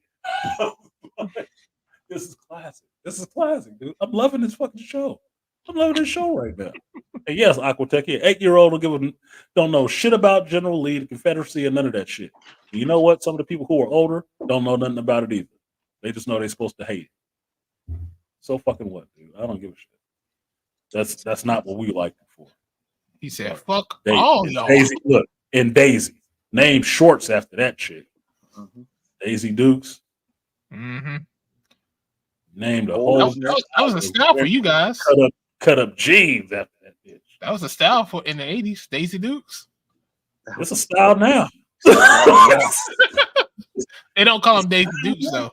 No, they just call them Dukes or something like that, or some other shit. Me and Artisan was growing up, they was calling them Daisy Dukes. That's how they became. Yeah, that's what I'm saying. They were called Daisy Dukes because they had them short, little bit of that back fat come out of it, that little butt fat. Oh yeah, look, y'all probably remember it if you millennials, but they had a whole song about that shit, and they had the actress who played Daisy Duke in the show in the video. With shorts on, showing her ass, because she had a nice ass. Catherine Bach. Yep. Yeah, she was a Southern gal. She was a Southern gal. Look, I could take a shout out to Catherine Bach. Yeah, shout out to making them shorts famous, because you had a nice little piece back there. Look, I told you. That was good. It was good, man. Pretty women come, and with God's will, I will too. So, let's see. I can't wait. He's a dude. I can't wait to get this damn statue. They knew how to market. They knew how to market and write a story. Like that was one thing a lot of shows and movies would do. Like I mean, after Back to the Future, motherfuckers wanted DeLoreans. After that, oh shit, I'm getting me one. Like if you saw, I mean, it was great. It was marketing. Like damn, if you want a car or computer and you saw it in there, I remember my brother. We saw Super Mario Brothers, and we saw that after the kid wanted to win a contest to get back his parents and go to Dinosaur Mountain. Like that was one thing good about movies back in the day. They had marketing as well as good plots to them. So you know what I'm saying? Like the pimps, the cars, all that stuff. I don't think people really beat it. Oh my God, there's racism or slavery on that car. Like, mind you, if you ever saw the show, if you ever saw the Dukes of Hazzard, they actually were cool with black people. So that was the irony about it. They weren't like racist motherfucker. They were actually cool with black people. You know, it's just these nuance when people don't know their history. They will spew out ignorance and shit. This revisionist history shit and going back and prosecuting people for some shit that happened in the past. This new age, there's some new age shit. And it's goofy as fuck. It's goofy as fuck. But let's do some cultural appreciation. Let's do some cultural appreciation and take us back in the Wayback Machine with a little bit of this. Put your thing on. Yeah. And just for the art of it more, with your boy. Come on, baby, kick them daisies. Treat them girls when they do something. I want you to. Yeah. Treat them girls when they do something. Everybody. Treat them girls when they do something. I want you to. Treat them girls when they do something. Say, look at them girls when they do something. They really got it going on. Looking all nice and sweet, showing them, and they don't fuck tricks. I don't Remember like that song. a lot. When I'm showing some of what you got, yo, girls have been looking real cute. The way y'all thinking them blazing. Come, baby. All right. And there she go. Daisy Duke. Make them up. Them daisies, baby. Till she gon' wear my wearing out. Kick them daisies, baby. She gon' wear my wearing out. Kick them daisies, baby. Isn't that the dude? Isn't that what you call from Yeah, Bud yeah, Bundy. Bud. Yep. David Faustino. 6'9" boys, Daisy Duke. Y'all listen at your leisure. But I'm sorry. Gen X's love women who was fit, had nice legs, and look, you don't got a rump shakers without Gen X's. Mm-hmm. You don't have no bump and grind without R. Kelly, but Gen X. You didn't need no BBLs back then either. It was no BBLs, and it wasn't no, oh, you objectifying us. It's like, no, we appreciate what God did to you, girl. Baby got back. Yep, baby got back. Look, we appreciate what God did for you. Booty Appreciation Day. Yeah, appreciate you. He did you a solid, girl. I want to give you a solid. I don't want none of what you got buns. Yep. White girls everywhere still dancing to that shit. They didn't even grow up in that generation. Mm-hmm. Like for real. They didn't grow up in that generation. They still dance to that shit. Like, yeah, Aqua Techie. Old natural. That's the only way I like it. That's why we give Toya so much shit. So that lays the testament that music it can be eternal. Music is eternal. Yeah, it is eternal. Mm-hmm. It is eternal because music will cross generational lines. Mm-hmm. That's the thing. Music will cross generational lines. Like, since we're talking about music, this will play into this right now. I'll share this with you guys. I heard this today. A friend of mine, Mac, she sent me this video today on Instagram. And I listened to it. I've listened to this damn little short segment of this dude playing this song damn near 20 times already back to back because it's so good. I'm going to download it and chop it up into a whole song because it's that damn good. But it's just the ability to play fucking music, right? Now listen to this shit.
You heard that shit?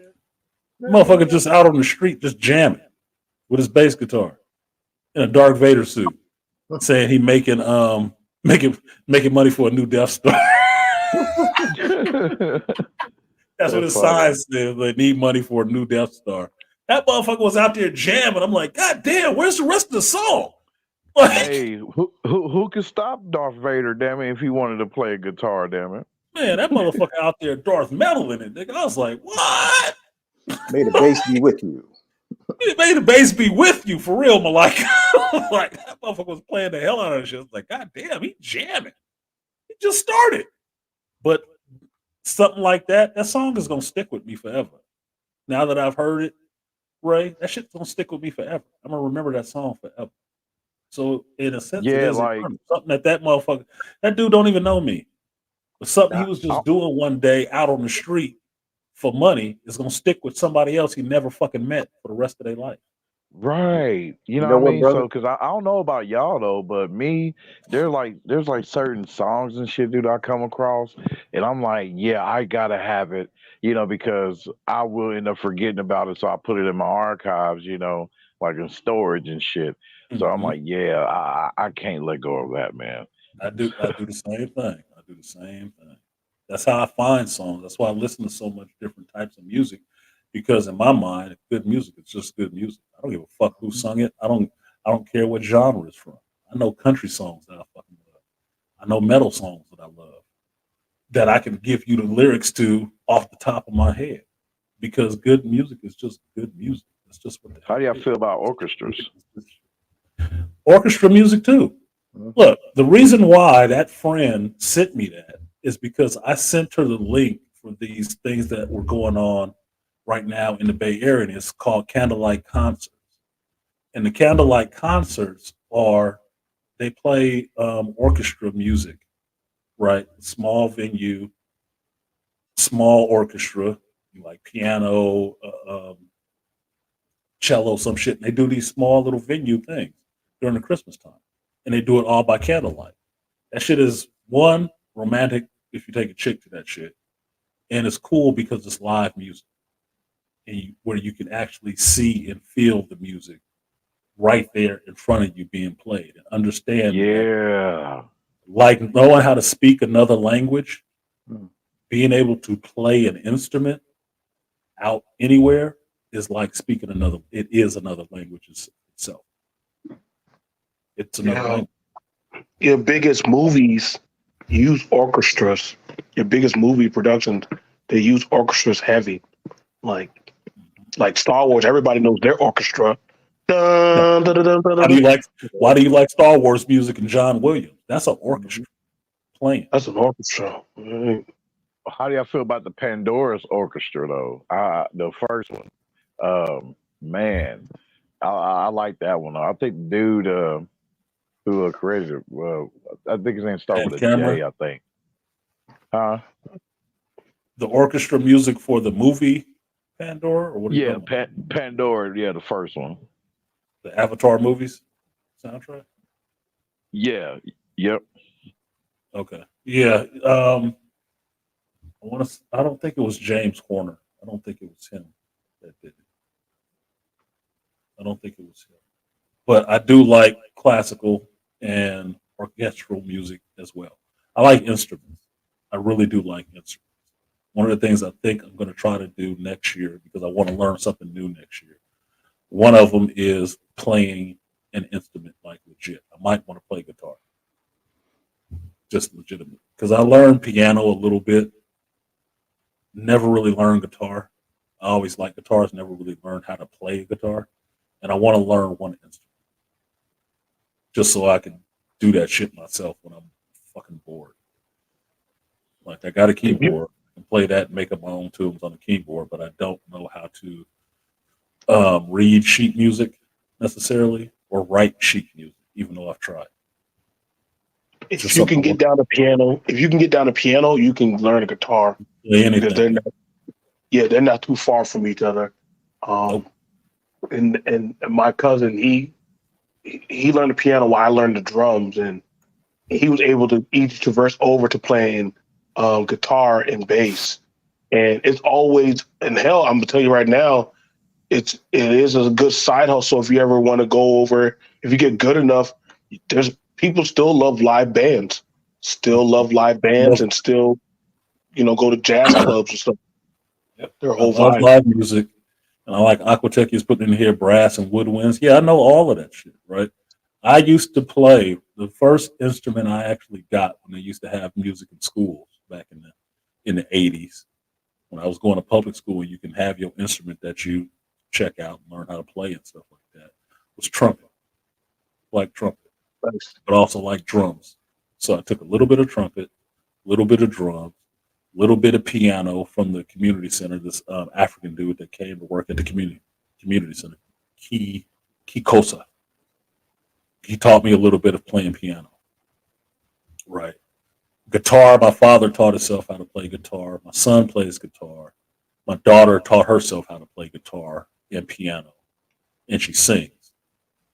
I'm just the one that missed on certain stuff. I put that stuff out there for them, especially the kids, but there's certain things I didn't pick up on. Like, I speak a little bit of fucked up Spanish, a little bit of fucked up Japanese. Right. I like languages. I like music. I like playing instruments. So I want to actually have one at least under my belt. I figure my child can teach herself how to play 2 instruments, sitting down with a book and just devoting herself to it. Why the fuck can't I? I don't think I'm dumber than my child. I'm not saying it's no slight against her. I'm just saying my father did it. My daughter did it. My son. It's in your genes. It's in your genes somewhere. So I might as well capitalize on that skill that's probably already there, because I can hear it. I can hear the tune. On my keyboard, I made up a song out of my head, just played it on the keyboard, even though I couldn't tell you this is an A, B sharp, A sharp, or anything like that. I couldn't tell you what it is, but I know where it is on the keyboard to play it and hear it, what I'm playing. So it's just something. There's one connection that I'm not making. And I want to get that down, because I might want to be an old nigga one day. I'm going to be an old nigga one day, and I might just want to, serenade some old bitch. Like it's a not well known fact that Flavor Flav can play classical piano. Good as hell. It shut them the fuck up when he did it too.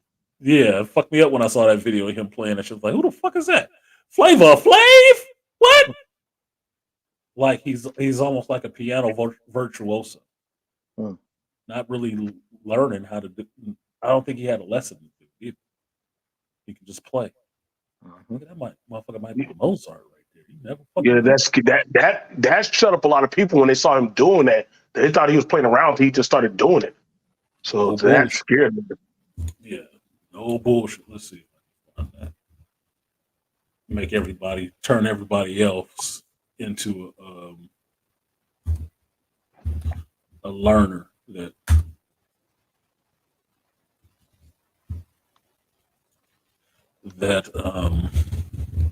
everybody is not just one way.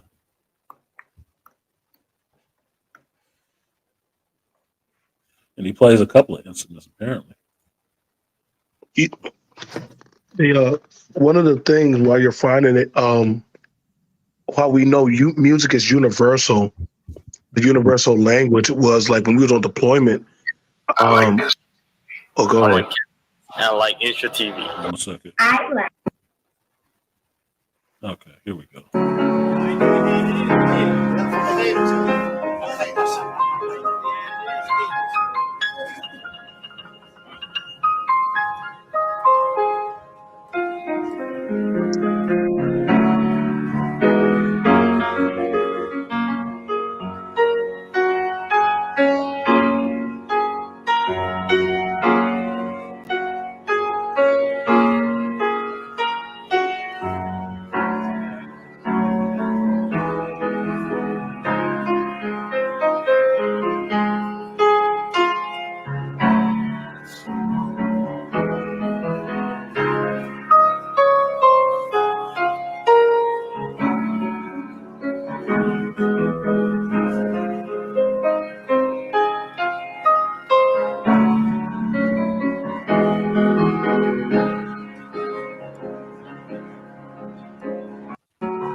Flavor Flav.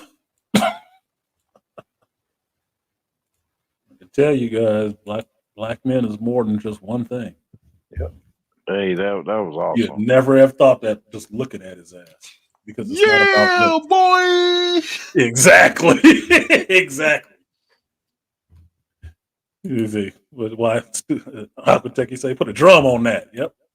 And studio, yeah, Flavor Flav. Yep. You never know. They never know what the hell is going on with you. That's the main issue, that they undervalue you. And they can't see all your value by looking you in the fucking face. They don't know all that shit. Funny part is, you look at his fucking hands, he can play. But if you look at it one way, you say he got some weed smoker hands. No, his hands were What perfect. those hands could do. His hands were perfect for the keys. How the way he has the stretch, the way he has the web, the way he's holding long his fingers. finger. Yep. Big hands, long fingers. Perfect for playing piano. That Now, goes into that movie. What is it? Chevalier. That movie that they said, "Oh, this is garbage." What is it about?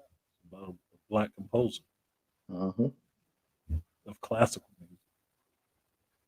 He created the fucking classical music. Black. Greatness. The biggest trick is trying to convince everybody that you have no greatness in you. That it's all came from other people. That you actually have no greatness in yourself, which is bullshit.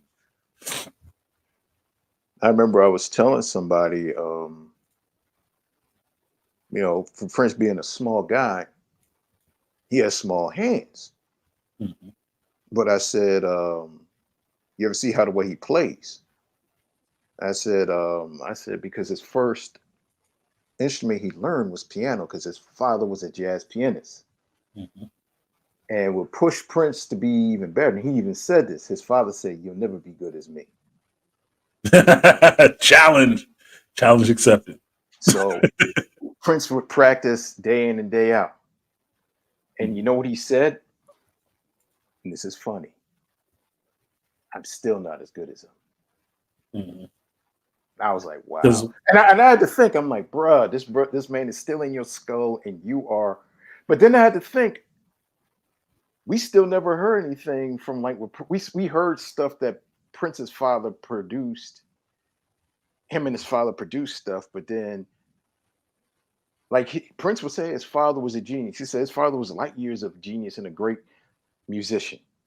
And I was like, wow. I mean, but think about the mindset that I don't know if that would be considered abuse, or it was like you said, that challenge that he said, I got to be as good or as great or better than my father. And that put the I would, battery in his back.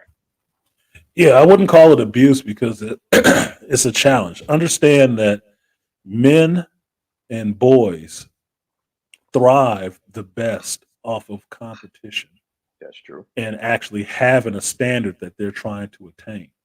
Uh-huh. Now, what his father said could sound like, in today's terms, oh, he was breaking them down. He wasn't seeing them as him. He was hurting his feelings. All that shit, right? Mhm. All that common shit would not get you a prince. Exactly. You never have, if you did all that stuff, you never said anything like that to him, that you'll never be as good as me, which sets it up that you were lesser than in some sense. He wouldn't have went as hard as he went to try to be better than his father, because there's two things you have happening there, and this will feed into something else I want to show you guys later. But the number one thing is that he had a fucking father, right? He had a father that had a standard, Thank and you. he I was about to say respected the his same word. father. He respected his father. The second thing he did, he revered his father enough that he wanted to try to be better than his father. Mhm. And the third thing was his father was right. Why? Because Prince was his son. He could never catch up to his father because his father had years ahead of him. He had Mhm. a lot of head start ahead of him. So no, he was never going to be better than him. But the young man does not recognize that knowledge yet. Exactly. And that's why Prince, I may look at Prince and say, shit, I want to play like Prince. Prince still trying to play like somebody else. Mhm. And as great as I could possibly be, I still would never be Prince. And Prince was never his father. That's just the way it goes. You have to have that standard set to know where the benchmark is, so you keep trying. If you have no benchmark, everything is no, you can do everything, everybody can do everything, everybody is equal. You have no fucking standard. Nobody tries for shit. You got a bunch of fat ass people standing around thinking I'm the best at everything that I've never even tried. Right. Look at today's generation. Participation trophies. Yeah, participation trophy. Here you go. Here's your trophy. But I didn't do anything. And you did it the best. You right, because boy, real talk, because man, if that was the case, boy, you know, we wouldn't have fucking Luffy being Luffy, you know, made it to Gear 5, you know what I mean, without that necessary competition, you know what I mean? Him, Asta from Black Clover, a whole bunch of them, Goku. Well, that's the main idea, is that you should always be trying to get better. Mhm. You should always be striving for a goal, even if the goal is self-imposed on yourself. Like, why do I like David Goggins? Right? Why have I read both of his books and I actually follow him on Instagram? Not because I'm an ass kisser, not just because he cuss like a sailor.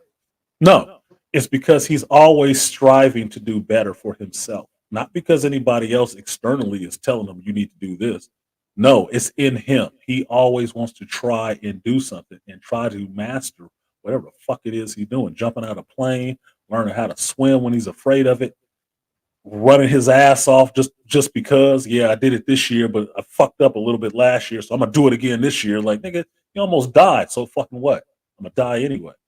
It's all about how you spend the time that you're living, and not what you keep limiting yourself to do, but what you keep finding to keep challenging yourself. That's what that shit is about. Flavor Flav sitting up there playing the piano. If he lived by other people's expectations of him and what they saw of him and what they believed of him, he wouldn't be able to sit there and play the piano and amaze motherfuckers. Like, how the hell does he know how to play the piano? Who told this nigga how to play the piano? He did. What's up, Aria?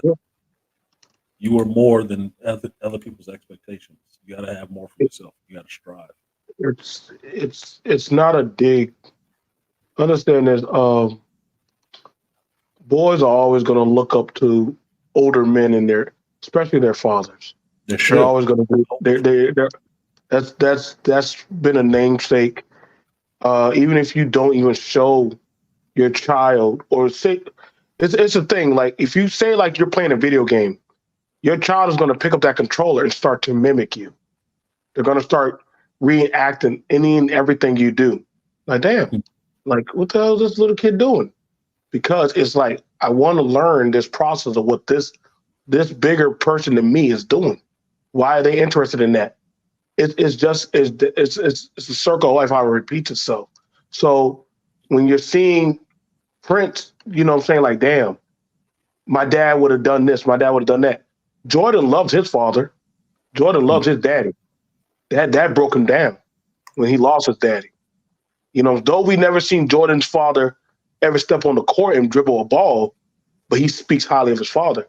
Some men, that's just how they view certain male figures in their life. Like, I haven't reached that standard of what they wanted to see.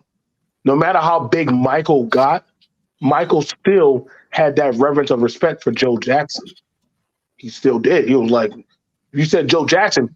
Oh, yeah. What about Joe Jackson? Yeah, Joe. Yeah, exactly. He's right. Joseph? Yes, sir. That's my dad. Like I said, some of them just had that reverence of that's why it's important about men having a standard and knowing that. Because if you watch Prince's interview, Prince talks shit. Prince was not Prince. Nah, y'all can play, but y'all don't play like Prince. Y'all don't play as good as me. But in his mind, he understood because his dad was that shit talker. Like, that was good. I ain't gonna lie, you did that shit on that bass, but what the fuck, old man? Like, really? Yeah. Showed him something new. Showed him something new. Now he has to do that and then some. So well, that's that the makes you whole. better. That makes you better, and it's important. That's why it's always important for men to develop their own set of skills and things that they're interested in. Because if you have children, or you have children that you mentor and stuff, that's what you pass on to them. Neither one of us know Prince's father, but apparently he's a motherfucker, and not in a bad way. That he might have his difficulties, whatever, but apparently he was an awesome fucking artist because his child turned out to be one of the greatest ever. His child turned out to be one of the greatest ever. So who the fuck was he? Like, come on, man. Who's more important, Neo or Morpheus? Morpheus. Because he believed before Neo even knew who the fuck he was. Like, he found the one. Okay? Like, holy shit. What? I need to see what your daddy was doing. How badass was he? If he spurned you like this, like, think of it in another direction. Somebody mentioned the 300, right? We're talking about the Zack Snyder movie, 300. And you understand who Leonidas was, right? What do you think Leonidas' son became? If that was his standard. If his standard, his father set the standard, and that's his son, what do you think his son did? You think his son went weak? He was just hiding under his mama's dress? After daddy passed? You think anybody else would allow him to do that shit? Like, your daddy was Leonidas. Fuck is your issue? No, I'm just gonna sit here in the corner. It's wrong to fight. Bitch, what? No, I don't think that was what happened. But that's what happens when you have not with that mother. Shit. No, hell no, not with that mama, because mama was on the program too. No, hell, not with the people, man. Not with what did she say? No, we Spartan women raise real men. We birth real men. That's what she said. That's what she said. That was the word. We birth real men. Yeah, it's like, oh shit, you got that right, because you're taking that Spartan super sperm. That Spartan sperm came out with a spear in his little tendrils. He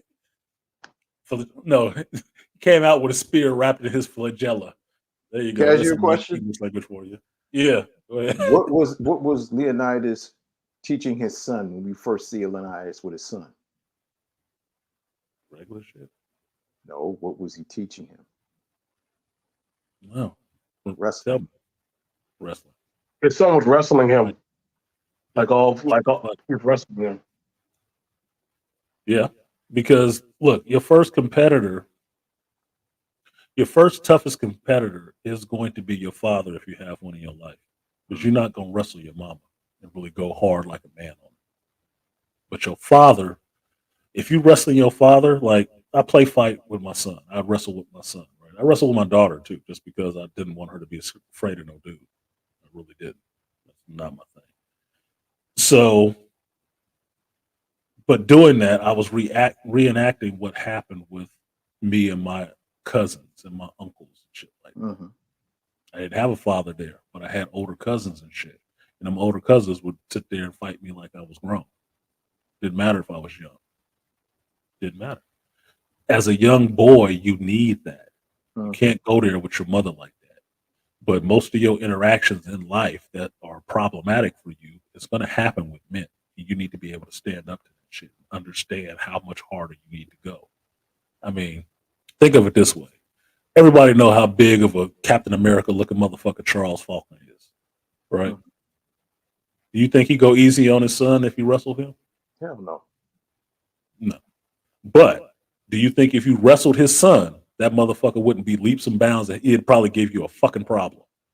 Of course. Just know it. Just know it. Because his son already knows he has to challenge this big motherfucker that's in his house already. At some point. He might not be able to ever beat him. But that is what he's striving for. Somebody who has wrestled internationally and shit. This is what his standard is in that boy's head. That's how hard this motherfucker's gonna go. It happens. Boys especially need that. Boys need it so they know how to measure themselves up and how they need to go hard in life. Mm-hmm. And girls need it so they understand the men that they're looking for. So they're not always picking a bottom basement Brad, Madden King Mike, or out there tricking her body off just because. Well, he talked tough. I like him. They both need that shit. The absence of male leadership in homes is being well documented, and the tape is still running right now in life. You can look anywhere and see it. You can look anywhere and see it. So, Studio said, I told my stepson he is competition with me, and I'm here to make sure he is better than me and doesn't make my dumb decisions. Well, I would say this. He's not competition with you, because if he's in competition with you, that means one of two things. He either stepped up to your age level or you stepped down to his. Neither one is true, right? Neither one is true. But you are the standard for him because you're there in his life. You are the standard bearer. And he has to live up to the standard that you were setting for him. Just like I was a standard bearer for my daughter. So any dude that comes into her life has to live up to the standard that I set for her. That's how that shit works. So you're not in competition with him because y'all ain't on the same level. Y'all ain't friends. Y'all ain't cohorts, and y'all eat at the same table, but you ain't getting the same portion of the meal. That's not what it is. Because that's why he's at the head of the table. That's why you're at the head of the table. So you say you get the big chicken. You get the big piece. That nigga can get the wing, little leg, nigga. But you ain't getting the breast and the thigh, nigga. That's what I got your mama for, right? But he is supposed to come behind you, because it's interesting to see that with my son. Is that my son has teaching from me and his stepfather, Black Bang. He has both, and both of those standard bearers. So it makes him a very interesting character in a lot of ways. Right. Intelligence, physicality, family, all of that shit. It makes him a really interesting character to actually watch, and watch how he moves through the world. Because he has two really strong-minded and dominant males in their life, and we actually talk to each other and respect each other. And he sees that. So he has good men on both sides that he can pull from to get his guidance in life. That's why he's moving through really quickly, I think. He's only 30. He already buying a house. Done deal. Because he's already seen it done already. So his house, they're moving to next month, New Year. That's his house. That's his family's house. I didn't have a house at 30. I was married at 25, still trying to struggle and raise 2 kids and paying child support for his little ass. No, 30, he gonna have him. Which is good Hey, because you and Bane, Black Bane, set him right. setting standards. He's seeing that standard being set by us every day, even if we're not saying, "I'm setting the standard for you, Negro." We're just out there doing it. He's seeing that. He's paying attention. You know, it was I took my son with me to work. I took him down there to the armory and to a few other jobs I do. And he was getting tired. He was getting tired. I expected that of him. And because I wake up at 5, sometimes at 4. But he said, "Dad, I want to keep up with you. I want to go with you for the holiday." I said, "You sure?" And of course, he was halfway asleep when I woke him up. I put on his clothes and shit. His mom was, "Just leave him behind." No. I said, "I'll take him. I'll take him." Never. And I took him on a full day. He sat with us. He did everything with us. Fall asleep, put him on my back. Now, this is a 13-year-old boy. Carry him on, put him in the truck, did the business and everything. He woke up. After that, we driving home. He's like, "Dad, I'm sorry I slowed you down." I said, "It's okay. It's okay." But I said, because when I get old, it'll be your turn. It'll be your turn. I at some point, as men, you want the other men to take the reins, and like, what I'm saying, and take over. What I'm saying? It's a process. It's a circle of life. The old lion can't be in charge of the pride forever. So, yeah, that's impossible. So, putting that in their mind that this is what you're going to deal with. This is the kingdom that you're going to have to at some point defend and reign over. Yeah, it's scary. And I told him, he said, "Dad, I'm not ready." I said, "Man, you take your time. You'll get there. You'll get there. I didn't get it right. You don't worry. You'll learn it slowly." You know what I'm saying? You're still just a kid. And that's the thing about it, that, like, there's no malice when Artisan said, "My son's buying his house." I didn't get it at that time, but he got it. So that means he's breaking into a trajectory, like, next, who knows? Maybe next time, the great grand might have a house already set up. You know what I'm saying? Things like that happen when you set a standard for your family, and the men understand, hey, Dad worked as a master carpenter. Guess what? And now I'm getting a house, so that way we can do this and do that project. Maybe get a shed. These things happen, man. That's what I'm saying, man. Legacy and building these fundamentals are important to men. Like, what I'm saying? Like, my boy, he went with his cousins. What I'm saying? He said, "Dad, you sure you want to work with me?" I gave him a paycheck. That boy freaked out. $400. I didn't do no work. Really? You did. You listen. Yeah, exactly. 13-year-old getting paid $400 for 2 days. The boy every fucking weekend. but that's showing him how men earn. I mean, I was talking about this the other day about, it was a work situation, but understanding that my mentality is with work, as it is in life, is that you are building or training your replacement. Yes. Right. So if you understand that in a work situation, that no matter if you're a supervisor or not, your job is to actually move up. It's not to stay in one place. And your point in moving up is you're training your replacement for the role that you're in at that moment, because you can't stay there forever. You need to be progressing somewhere, either up or out. Right. That's the only way you're supposed to be going. Right? So if you step into a company, you start on the bottom rung. By the time you finish, you should have climbed a couple of rungs before you step out of it. Damn right. So you're supposed to, if you're in a position to train people or hire people underneath you, you're supposed to train your replacement. Somebody should be there so you don't have to be the only one that knows how to do what you do. Right. So in a family situation, your son's job is to take your place, not because mama says you the man of the house now. No, nigga, you're not laying in my bed. You're not sleeping with your mama. Your job is to learn what I do, what it means to Great. be a man in this world, and then learn that from me. So when I fall, because eventually I will, you can pick up the slack and keep this shit rolling like nothing. There was never a hiccup. That's the point. Build for your own. Don't worry about trying to build this. Build for your own. Exactly. So you can actually do this yourself. So there is no malice seeing my son having a house and stuff like that. I just feel bad that I couldn't actually show him that myself earlier because I wanted to have a house by the time I was 35.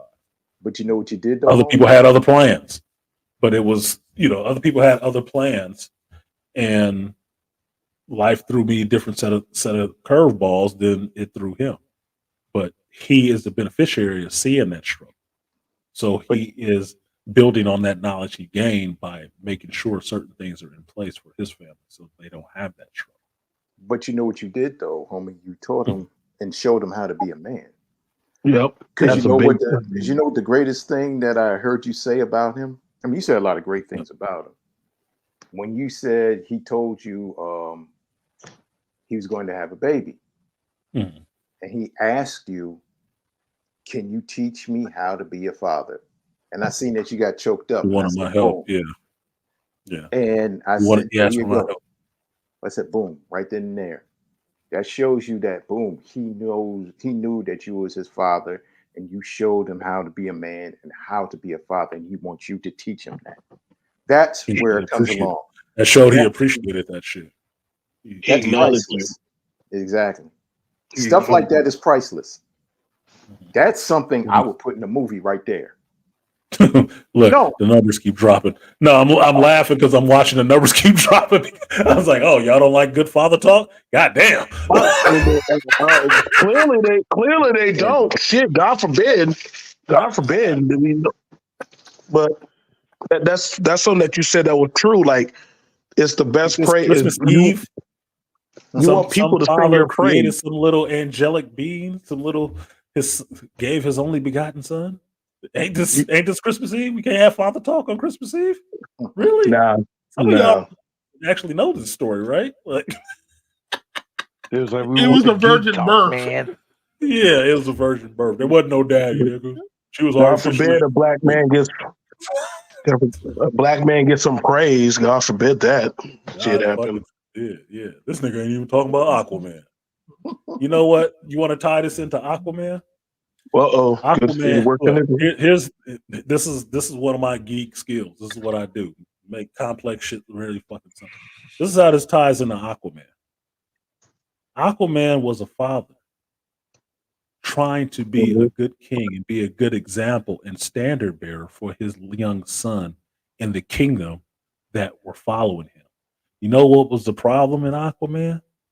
Is that he had a council, and the council was full of fucking women led by a B-dub, henpecking his ass about every fucking decision he made as the king. Ain't that so it was a role he did not want, but he took to stop his brother from running the fuck him up. And when he had a conversation with his brother and found out that, oh, I thought you were against me. I thought you wanted the throne forever. He had to tell his younger brother, no, I didn't want this fucking throne. I didn't want this shit. I did that because I didn't want war between these two sides. That's why I took it. That was the only way to stop it. But I'm no good at this shit. I don't know what the fuck I'm doing with this stuff. You're better at this than I am. He acknowledged that. Not the one in the seat. I am. So I have to do what I think is best for that. And his brother learned to have respect for him since their father was fucking dead and they didn't have that standard bearer to tell him that. He had to figure it out on his fucking own, along with being henpecked by all these fucking chicks. You know another thing about that for the Aquaman movie. You we can keep on hitting that. We can keep on hitting that. I'm just saying that I didn't know that. I didn't know that about the council. Those council of women, damn. Mostly women. It's mostly fish women. Yep. Mostly women, and the leader of the council was a B-dub. Their pH balance was off. Yeah, her pH It, was real fucking off, real it salty water. was the irony and the irony of this, and this is probably why people didn't like it. If you didn't notice about the Aqua movie, a lot of them had father issues going on in that movie. Except the only difference was Arthur actually had his dad, that he could actually Mhm. talk to his dad, His father was still and there. his father was still there. So instead of talking to the council, talking to Meredith, he would talk to his dad. He was like, "Yo, Mhm. I don't know how you did it. Like when Yep. mom was gone, you still was doing the damn thing. Like he's like, yo, you're gonna have," and that shit. He said some deep shit. Like what the He fuck? did. He said you got. He said you're gonna have your losses. You're gonna have your wins. Be thankful for the wins and mourn the losses. With Just your keep on wins. Yeah. going. Yeah, just keep going, dude. I mean, that's some man shit right there. I was about to say the same thing. That's That is the man man shit. motto. Keep going. That's the man. Going forward. That's what Rocky had told his son. He said, "Man, it's not the hits that you get. It's about getting up and keep going, keep moving forward. Yeah, how hard you can get hit and keep on coming. Keep on moving forward." That's how winning is made. That's how winning is done. You keep moving forward. And that was Timor Morrison. You know, the people that they shit on talking about his crappy Boba Fett show, which it was a shitty show, but it wasn't his fault. That's what they talk about. That's who it was. That was who was delivering those lines. That's something that's in a movie that apparently everybody's saying is a huge fucking flop. Another family message and more of a father message in this movie. Fathers and sons, what you teach. What is your legacy afterwards? And how do you do better? Yeah, how do you do better and set the standard for people if you're not sure at times which way to go? And this How is do a you man. push? And here's the funny thing: this is a man where you see that he's a man of two worlds, but he realizes that his legacy is being a part of this world where he has to try to keep together. But he grew up in another world, and he goes to the person that raised him and the person that he trusts, a man that taught him how to be a man. And where he comes, his father is telling him, "Look, like he said, yo, this is what you have to do." And this is something that was great. See, this is one of the what I like, and I understood what you said. What you liked about Afterlife was that you're seeing the torch being passed, but you still see the original come to help these young kids. Mm-hmm. You see the respect they give them. Yes, and that's the main thing. But also you see Winston still keeping the dream alive. You know, and this is something where you don't see, and I like when they had the interview with Bill Murray, because what he loved Ivan Reitman, and he saw how the and what else was what's the actor that played Egon's name? Harold Ramis. Harold Ramis and Ivan Reitman, Bill Murray talked about it, and he said they had a vision, and they didn't know what the movie was going to be like, and they didn't realize it was this big smash. But the thing was, it was these four guys that had a view. It became a cult classic, but at the same time, there was the fun. The second movie was done. It was cool. It was all right. But at the same time, they understood what the love and the respect of what this movie was about. But that's what, Harold Ramis wanted to bring back, that same type of style, but let's bring the kids back. And when you see the kids and when you said it and you said, Malika, you guys see it. Now I was saying, I started looking bits and pieces. And I said, I understand what he said. And I got choked up when I see the ghost of Egon come back and help out the girl. Yep. So did I. I was like, oh, this is awesome. Because we know what it's like. That's when you're understanding the hero's journey and passing on the torch, but also respecting and loving a legacy. Respecting and loving what comes before you. Yep. People who sacrifice for you to be in a position to actually take something over. they built something of their own that you can step into, but you have to give them that respect. It's not just something you just take and just run with and just say, fuck it, I don't have to respect these people. And the funny thing is, when No. you see Winston, he goes into the firehouse and he's running his hands on Ecto 1 and looking at everything. And then you can see the montage of him using his money to create Ghostbusters International. And I was like, that's what the fuck you do. I said, there you go.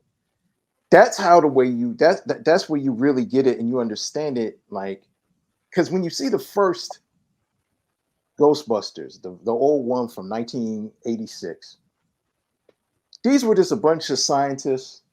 It was a slapstick comedy.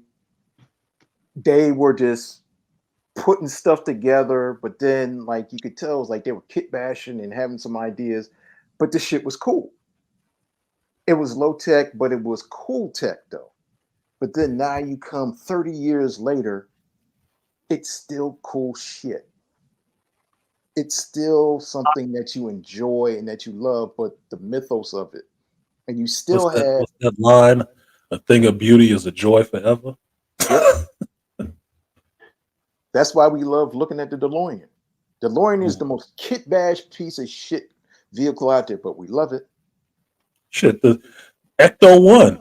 Yep. That is an old fucking Cadillac or something like that. It's an old ambulance.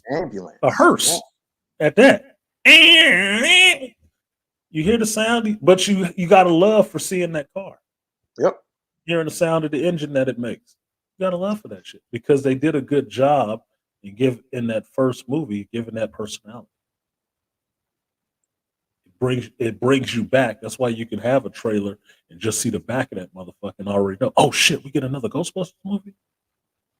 When you see that car and you hear the slam of the back door of the trunk, yeah, you love that shit.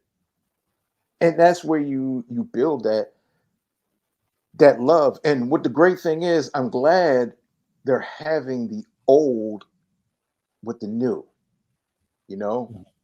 and showing these young kids, like these old guys that are old enough to be their grandfathers, but the love and the respect that's there and the way it was. And it was just awesome. I said, that's what it's about.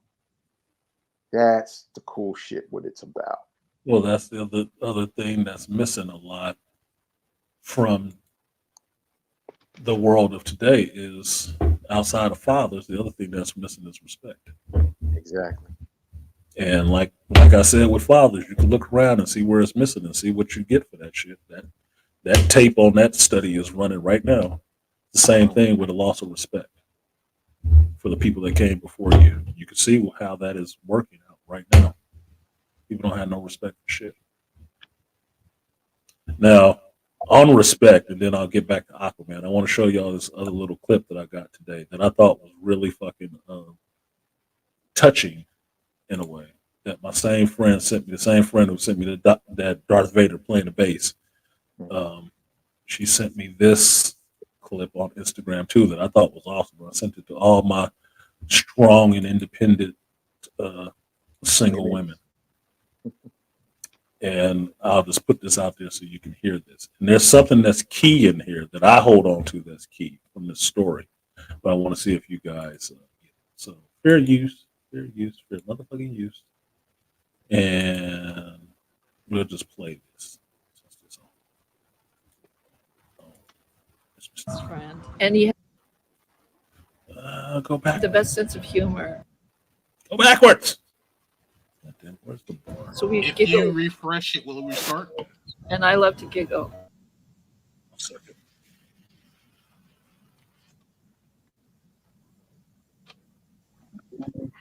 Yeah, because I know what you're talking about. You gotta like press pause and gotta reopen it. So.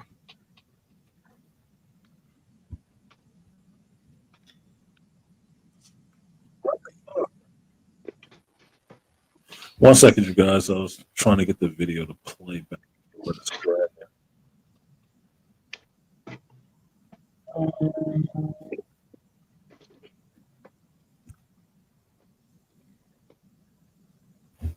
Okay, let's see if I can get it to play correctly. All right, here we go again.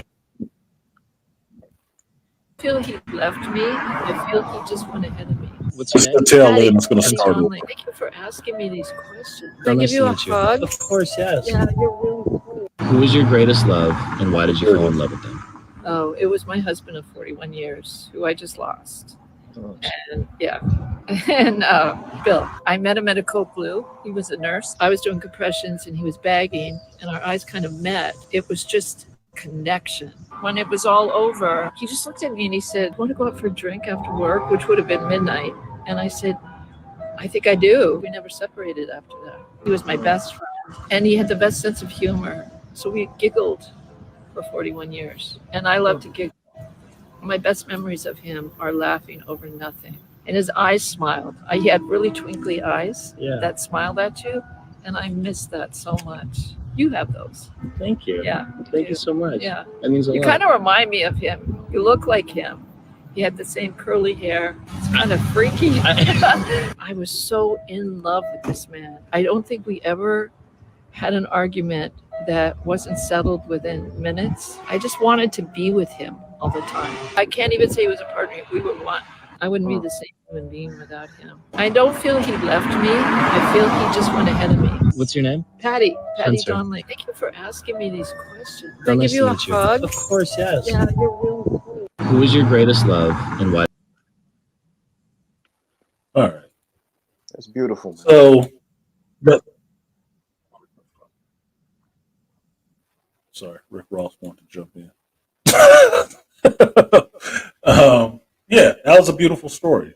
So my friend sent me that, and I'm listening to that, and I sent that video immediately to all the strong, independent single women that I know that can't keep a man, and I put some little messages on it, and then I posted it on my Instagram too, and put a different message on it, and that I thought it was an important story because they got 41 years together out of something simple. And I don't think that the people I sent it to will actually pick up on what was key in that thing. Because there's two things that were key in it to me. One, how they met, and one, what she said about herself after he had passed, after 41 years. It sounds like a ride or die. Yeah, it does. But here's the thing that modern women don't get. You don't know if it's a ride or die at the beginning. Goofy, no fortune teller motherfuckers. You can't tell the future. I'm looking at the present. Not like that. Not you. Because you're momentary. You're not long term. So like we were talking about with the whole father thing, why do fathers set standards for kids? Because they'll get there eventually. Notice they didn't say that the mother told Prince that he'll never be better than her. And that didn't spurn him to doing shit. What's up, cuz? See my Dale in here. What's good? So the point being is that the first thing that was key is that how they met. They met over somebody dying. A cold blue is where somebody is on the table dying, and you're trying to bring them back to life. The two of these people were working on one person together to try to bring them back to life, and their eyes met. Well, I would think in that moment they realized what's actually important. While they're trying to fight to bring somebody back to life, they recognize what's important. That life is fleeting. Yep. So why wait? And he took the initiative right then, like after that. I mean, not while he's sitting there compressing, like, you want to go out for a drink? I don't think that would happen. But after that shit, they both had that moment of realization. It's like, life is fleeting. Can't be waiting around. You want to go out for a drink? One drink that lasts for 41 years until he died, which I don't see as a failure, because I told you there's only two ways you get out of relationships, and death is the other. The first one is by choice. That's the only way that shit ends, by death or by choice. Hey, you know what I noticed? What she talked about. Let me finish this up real quick, Malika. And the second part was that she said she would not have been the person she was without him. Prince wouldn't have been the person he was without his father. She wouldn't have been the person she was without this man in her life. Now she's a strong, independent nurse, and if any of y'all out here grown and single, you know it's a bunch of goddamn nurses out here single, thinking they can run the world by themselves. How much better of a person are they without that man in their life? Still can't get it together. All the money that they can have can't work a relationship. Go ahead, Malika. Let me take this call. What I noticed about her, she spoke about moments. She didn't speak about things. She didn't speak about what he did for her as in materialism or whatever it is, the trip. She spoke about simple moments. She said she liked how the way he made her laugh. They shared laughs. They would giggle. She said they would just laugh at things that were just simple. She spoke about just the moments that she shared with him, which is important than anything else when you're in a relationship. And when she spoke about him, it was just this very sweet reverence of who he was and what he did for her in those moments. And that's what was something that was there. It wasn't about the superficial surface BS. She was just talking about the essence of this man, that what he did for her, and that's what was key. And like when Artisan said, and what the woman said, the man was just a very important part of her life. She wouldn't be the woman she is today without him. That's what we do for women. We help give guidance and structure to women. And a lot of times people think structure means like we're being some type of drill sergeant. No, structure. Structure means that it's guidance. It gives you the certain way, that covering that you get. You know, how the way what men's supposed to do. When you're a man that is focused and he's driven and he's on his purpose, and a woman comes into that, you'll see that this man is focused and driven, that his structure helps give you purpose. And this is the thing: if that woman wants that, and if she wants that, she'll be along for the ride and she will reap the benefits, you know. And that was just something that she reaped with this man. Appreciate that. And that's exactly it. The reverence she talked about him with. 41 years this man has passed, and she's sitting there, a complete stranger, asked her a question that was pretty deep, and she responded to it. And that was what came out of her, that reverence for that man. 1 second.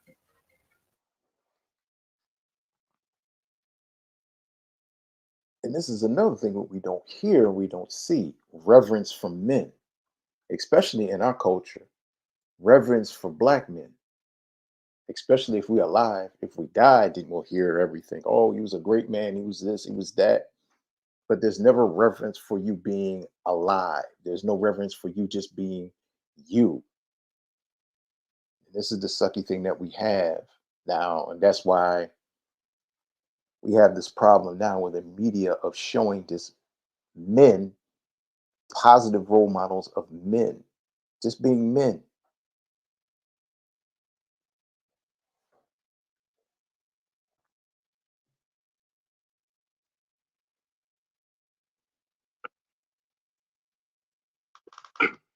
Yeah, you know what you're saying is true, Malika. Like, we do have an issue um, amongst each other showing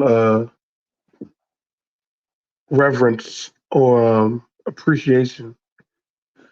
We always wait till it's the last second, somebody about to die, kill over, or it's too late. By that time, you really won't care, and then you'll be like, okay, so who want to sing my songs? You know what I'm saying? It shouldn't be like that. Um, but I definitely felt that that affinity of admiration, love, um, she had for her husband. But I mean, shit, my wife said, "I want to. You're gonna give me a child before you go back into combat. Like, fuck that. I want something of yours if in case you don't come back. You know." So, you know, that just that that kind of thought process, when this is why it's important, men have to have. I always encourage men have to have a goal. You have to have an agenda. You have to have a contingency point from point A to point B. If you don't have one, sit down, start making one. Start making one. Even hell, I remember the one time with me and Arthur Itmore started talking about proper dieting. I just went to the doctor to go get my blood looked at. So let's start looking at that. Hey, let's find out what's going on with our blood work, our health, our fitness. Maybe, hey man, you've been at that job for like a year. You plan on going up. I know that sounds like it's nitpicking on each other, but it's pressing us to do better. So when you want better, you can demand, say, I deserve a good woman. I deserve these things. I work hard for it. I put my ass and heart and everything into it. You know what I'm saying? So, and that's a driving point. I know. And honestly, that's why she was willing to follow him for 40 years. And in good things, and you'll notice, in the good things that she saw, guess what she saw of him? That was very. But you know what the thing is? How she really saw him? Simple thing, humor. She didn't talk about anything else. Something this simple, what we take for granted. She said he had a great sense of humor.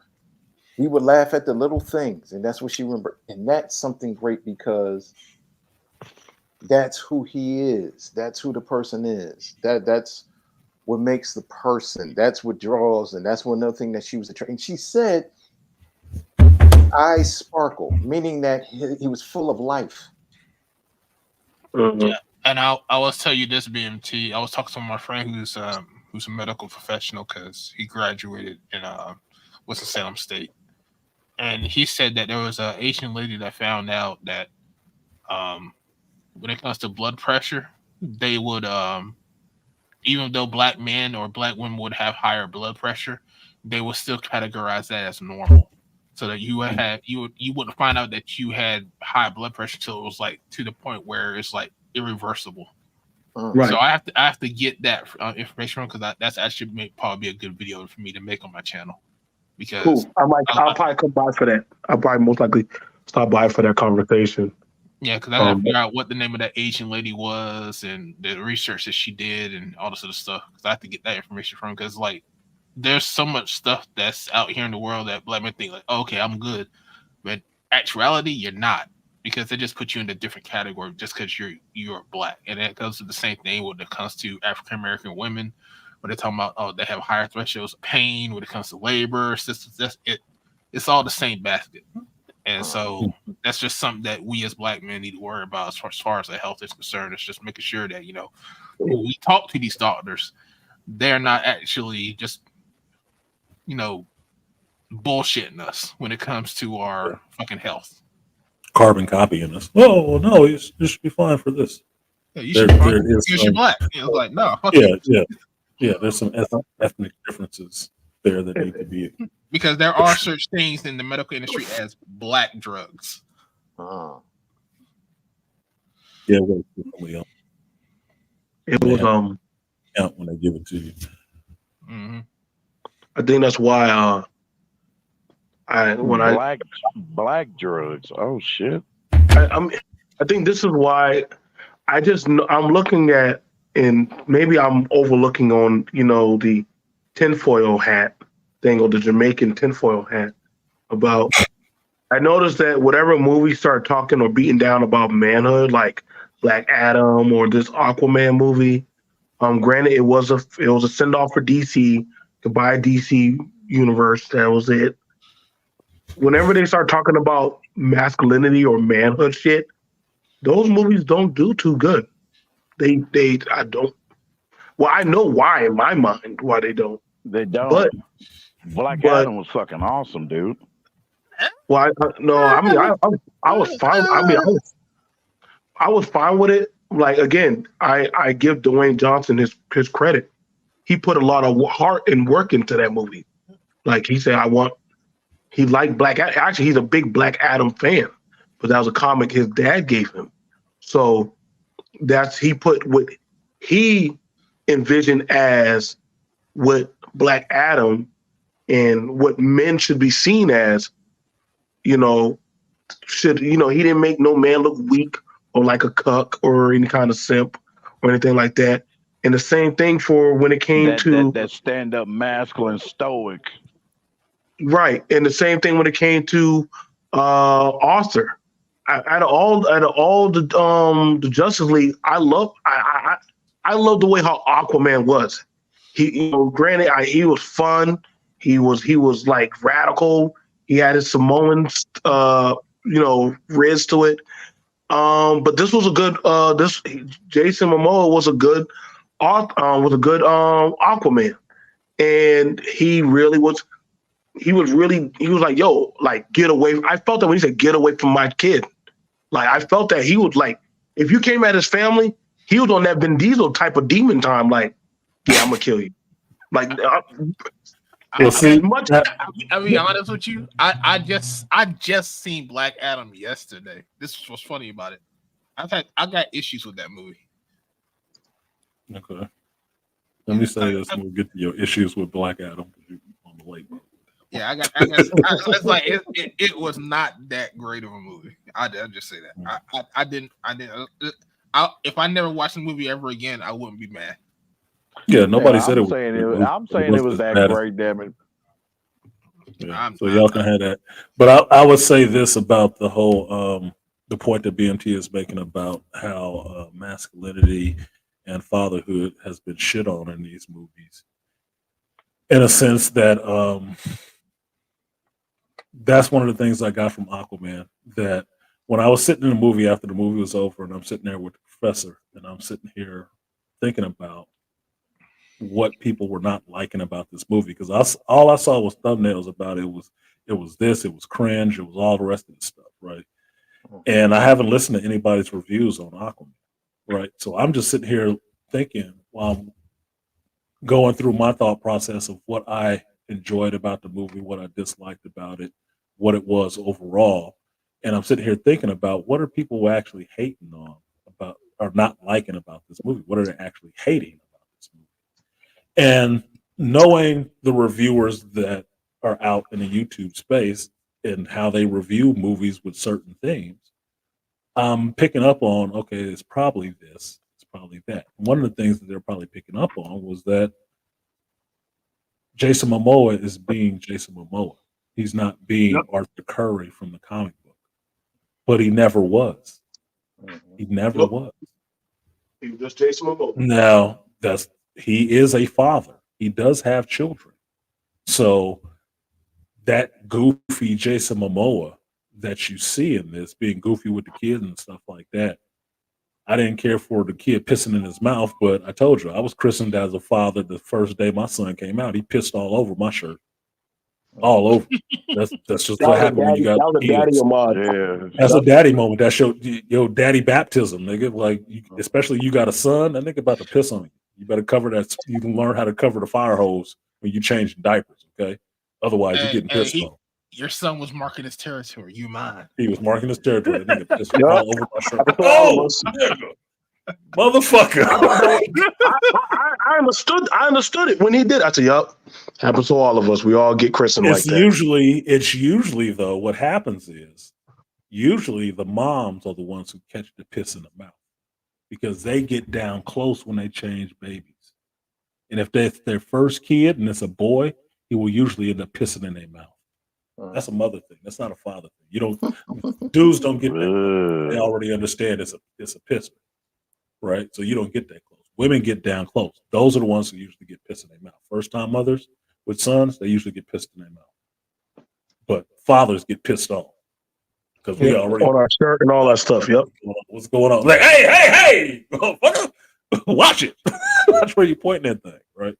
So that's one thing. That because Jason Momoa is being goofy with a child and stuff like that, that is not Arthur Curry from the comic book. How dare you be a dad? How dare you? But it is 100% Jason Momoa because that's how Jason Momoa is. That's his personality. So all of that stuff he's talking about in the beginning about fatherhood and having a child and how excited he was for all this shit and everything he wanted to show this child, and being excited when he found out his child had his same ability, and then said, "Shit, I'm not alone, dude. I always wanted somebody I could share this gift with, and now I can." That's a first time father to me. That was all stuff that was endearing about the goddamn movie, especially the other part where it gets into brotherhood and him making amends with his brother. Family. Legacy. Now, His this is dad the was talking second to him about DC that. movie. Yeah, this is the second DC movie in a year who has really hit home, tried to hit hard on the family aspect of the movie. And this is the second one that's gone down this year in flames because they hit on that family aspect of actually respecting men and actually caring about family. Can I Now, mind you, it had all of the woke, not woke shit. I wouldn't say woke shit, but it had all the female representation, strong, dominant female in it all over the fucking place. All That over the Asian guy. chick was doing the most. The Asian chick was doing the most. That bitch was doing the most. She should have got killed early. She still lived. Oh That man, bitch, she was. I don't even know where the fuck she came from. Like, who the fuck is this bitch? Is this Black man a chick? Like, where did she come from? She is just on one. Let me ask you a question, Artisan. Yeah. Do you think it's just it's about having a masculine presence in the movie, or is it the simple fact that people now understand that these movies are not going forward? So we just had they're not doing Wonder Woman anymore with Gal Gadot, and people have already seen that in the movies. They already know James Gunn is just trying to fucking just change everything else, and they know that this Aquaman is from the Snyderverse. As even Zack Snyder said, the Snyderverse is not coming back. And so a lot of these movies are like dead on arrival. It's just like, okay, we're not continuing the story anyway, so there's no reason to be invested in this at all. And that's one of the things I put into it, and the way I figured out how to judge the reviews that I would listen to after I did my review of Aquaman was this: how much of the review is talking about all the outside shit that happened in this movie? How much of it is about that? About how many times this movie was cut up because of the Amber Heard stuff? What was cut out of it from Ben Affleck? What was cut out of it from Ezra Miller?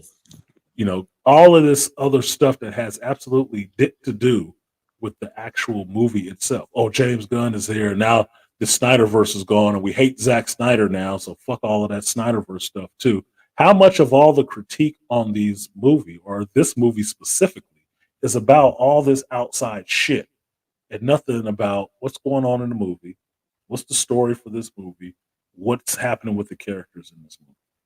Is there character growth? Is there not character growth? What's happening here? Because I've told you guys before that I don't believe in there's any perfect movie. There is no perfect movie. Every movie has flaws. Even the ones that are awesome, like Matrix and shit, has flaws. It does. Everyone does. There is no perfect fucking movie. But I balance it on a scale. Is there more good stuff going on with this movie than bad shit? Then it's a good movie. But if there's more bad shit than good shit, it's a shit movie. Why did I watch it?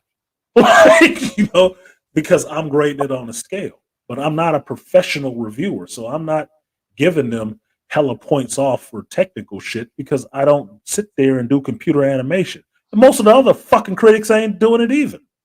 But So I really want to actually understand when people say something is bad. You tell me what is bad about it for you, because the bigger your microphone, the more people start listening to that shit. I didn't really need to hear some legit criticism about the movie in and of itself, and not all this ancillary outside bullshit and politics and stuff that ain't got fuck to do with the goddamn movie you watched. And that's why you feel however you want to feel about Warner Brothers. I don't give a shit. But what's going on with the movie? Because that's what people who look at a review are actually asking you about.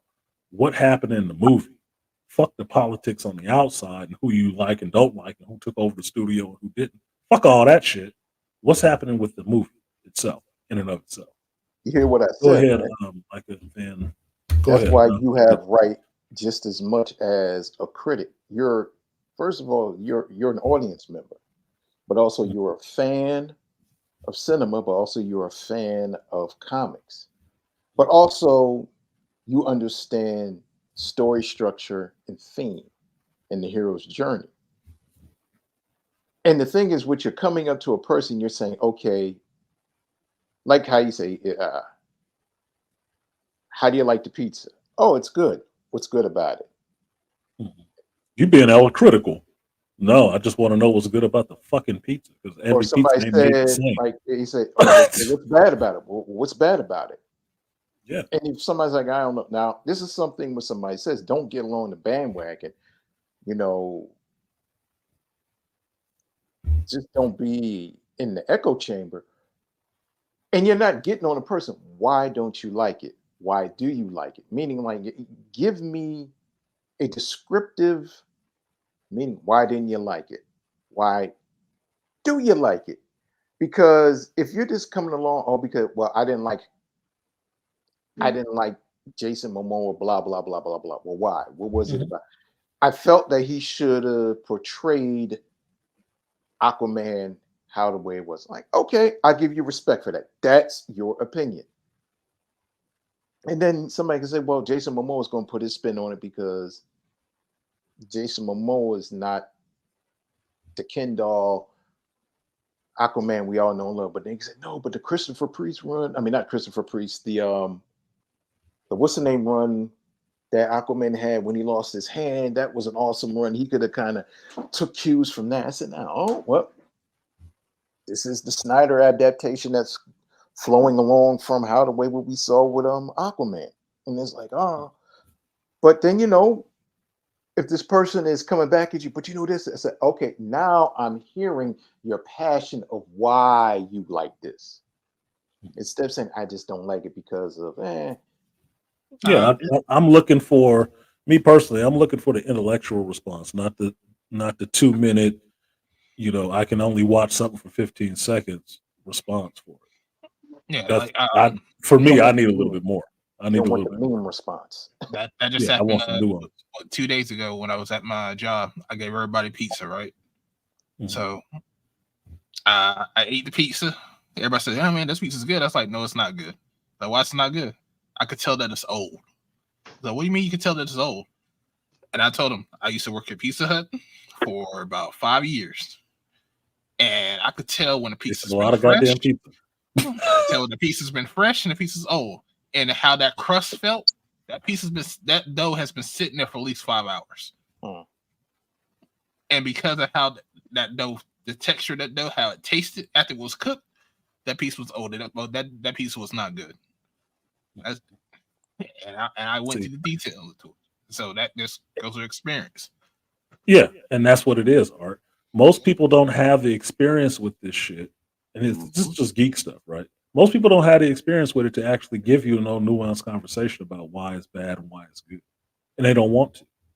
They get over a lot giving you fast food explanations of this shit. So they can't give you any more nuance in it. That's why you hear everybody repeating each other. That's why I haven't listened to anybody's reviews. Why do I need to hear the same thing 5 different times out of 7 different mouths? Or mouths, not mouths. Why do I need to hear that shit? I don't. Because I know for a contingent of people who review this geek shit, there's at least 7 people who are all going to say the same thing. Because they all only copy one person. So what do I need to watch a review for? To see how many times you copy it, and if you copy it in the same order, in the same way, with the same verbiage, with the same words. That's not telling me shit. That's not even a fucking review, god damn it. That's a skim. Go a little bit deeper. I mean, this whole movie happens around icebergs. Can we get the bottom of your fucking iceberg, or that's just it? Because like Art has, he has experience with knowing the difference between pizza. I have experience with knowing the difference between fucking movies and characters. And some shit I let slide. Jason Momoa has never been the Aquaman from the goddamn comic books. So that's why I sat in the theater while watching the credits and thinking about the criticisms that people were going to have of this movie. And these are the things I'm looking for. He wasn't the Arthur from the comic books. Well, he never has been. So what the fuck is the issue? And he's not supposed to be, because that one is kind of boring. motherfucker. He hasn't been the Arthur from the comics from 3 movies, and this is the 4th. He hasn't been. The Aquaman from the comics hasn't been cool to me since Jeff Johns was writing it, and he sat there and broke down every one of them Aquaman jokes that they had been making for fucking 20 goddamn years because of a Super Friends cartoon. They should They'll call probably him bitch about the fact that he's riding a goddamn seahorse in this shit because that's from the Super Friends. So fucking what? He lives under the sea. Yeah. The fuck would you ride a Porsche? And that's fan service. Man, let me get into this shit. Right. The other thing they're going to bitch about is all the women in some authoritative positions because Aquaman gets his ass saved a bunch of times by his mama, by his wife, who's Murrah, Amber Turd. Regardless of the fact that this bitch did some goofy shit out in the real world, Murrah in the comic books is a motherfucking beast. Yes, she is. And I don't have a problem seeing her doing beast shit in a movie. I don't give a fuck who's playing her. I really don't. Now, Amber Heard can go somewhere. She don't need to cash a check for me on that shit. But they already had a contract with her, so she getting paid regardless. Nigga. Cutting her role or not, she getting paid. But that was her last meal. You take this shit and fuck the hell off. Right. So whatever. She looked good in a swimsuit. Crazy as shit. She didn't shit underwater, so we good. Right? He got saved a lot by women. It's a bunch of boss chicks in this shit. Women of color boss chicks, which most of these reviewers fucking hate. They hate that shit. That's why I made a point to tell y'all that the council that the king has to clear shit with is mostly women, and it's a B-dub that's the leader of the council. That's gonna be a problem for some folks right off the bat. The Asian chick in there that BMT mentioned gonna be a problem from some folks because she did take it to some people's asses. Especially the white dude, Orm. She was fucking Orm up. Sorry. He was getting the business from her ass. Now, the other thing that'll get people that they won't say this shit, but it'll bother them. This movie is diverse as fuck. It's a bunch of Asian people in prominent roles in this shit. But you know why? The director is James fucking Wan. An Asian dude. So are you surprised that Randall Pack is in a bunch of scenes being humorous? He's a funny dude. He ain't got no problem cashing an MCU check or Warner Brothers check. He'll cash him either way. Don't matter. There's a lot of other ethnicities around here other than the one white boy vehicle, which is Orm. That's the only one. Now, the other thing, the lead villain is a black dude. A big black dude, buff, looked cut up like a bag of dope, and he kicks the hero's ass pretty soundly in a couple of minutes. You know they ain't liking that shit right now because all this has been the year of the supervillain Negro, as far as I know, and they've been hating that shit. Every movie that came out that had the supervillain is a Negro. They've been shitting on that movie, except for Guardians. Why? Because Guardians is the only one that has the lead hero as a white dude. And artisanmc, who made Black Manta black? White people. As I know. McDuffie? No. Yeah. No, Dwayne McDuffie didn't make him black. He was already a black villain. Black villain. They because if you remember, they never showed his face until the early 2000s. Nope. They never showed his face until the 2000s. Hold on. Wait a minute. Let me put some realness up in it. I've been reading comics since I was 9 years old, player. I remember back in the late 70s, early 80s, when they took the helmet off of him, people were like, oh shit, he's black. This is the old black man that when he just had the purple costume and the gray helmet. And this is the one when the storyline when he kills, I think in the same year, he kills Arthur Curry's son. Which he was going for in this one. So Black Manta has always been a black man. Because remember, they were having this session. Why did black characters always have to have black in front of their name? In front of their name. And Black Manta was I'll one. let you know they was black. Exactly. The studio said black bossy chicks are annoying to most people. They are. Most men avoid and women admire, but will never choose to trade places. True. Malika will fact check your ass. Malika is older. Malika's been reading Aquaman longer than I have. I wasn't aware when they took his helmet off and showed you that he was Black Man. I've always known him as Black Man. And I always assumed he was black. I mean, what other reason do they call him Black Man? But also you have to understand this too. This was controversial, where a lot of us who read comics, there was that, why he got to be black, and he's fighting a white guy, and it was like a lot of people feeling a lot of tension because it was a racial thing. But then the guy that was writing was like, no, he's just a normal guy. He's a black guy. But a lot of people were saying, why is it a problem that he's black? They were like, no. And it's the funny thing, like, when you go back to the old George Carlin, no, he just happens to be black. Like it's a fucking accident. No, but when you got to really put it in it, he's a character. I know it was effed up that his title or his name is Black Manta and the man is black. And also we make him criminal because now black characters are always stereotyped as criminals. They did it with Falcon. They did it with Luke Cage. So, I mean, that was a messed up thing. But really, and because me and my best friend, we talked about it. And if you ever read those comics, I think it was, I think Dennis Cowan had wrote that. I think he might have written that. You're probably thinking of Danny O'Neill. I'm sorry, Danny O'Neill. I think Danny O'Neill might have written that story arc where you finally notice that, Black Manta has revealed that he's black. And this story arc of him, like he just really starts he's coming after Aquaman. And then he kills Aquaman's son, Arthur Curry II. And this is, have in this movie. You have Arthur Jr. in this movie. And you see Arthur Curry really go really bad, and he's going out and he's just taking out everybody. And then him and Mira are separated. This is the first time ever you see a major character is separated from their wife. And in comic.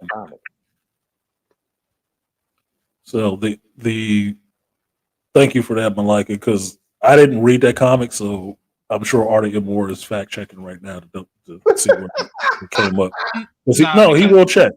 He will check that shit. Because the reason why I say that is because there was a documentary with Dwayne McDuffie up there, and that's when the time he was doing Justice League, and that's when they shoot his name. Now, I have, if I'm wrong, I'm wrong. And for what I'm reading from this, it said that he had no definitive origin until issue number 6, 1993, the Aquaman series, where they showed him being an African American child that grew up from sailors. He was kidnapped. Okay, he didn't have an origin. At Baltimore, Maryland, and Chesapeake Bay. Yeah. Not having a defined origin doesn't read the same way as not having a defining that he is actually black. Exactly. Or not. That's to me, that's two separate things. But good points either way. It's good. It's anybody out there, that's a good thing to look up and know your comic book knowledge. This is why you go back, I always say, and read. So that documentary was wrong. No, it's not wrong. Here's the thing. It's not wrong. It's not saying that the documentary is wrong. The documentary is saying that it didn't have a defined origin. Exactly. But having a defined nationality is a race is different than saying right. No. That's what I'm saying. That documentary that I saw, it said that, because Dwayne Duff was getting blamed for this back in the early 2000s, where he's trying to change the Justice League black. And he said he read those comments under people were reviewing his stuff during the forum boards, and he's like, "No, I'm not trying to make Justice League black." That's why you have Firestar being black. He had all the black Lightning was on this team and all this stuff. Mm-hmm.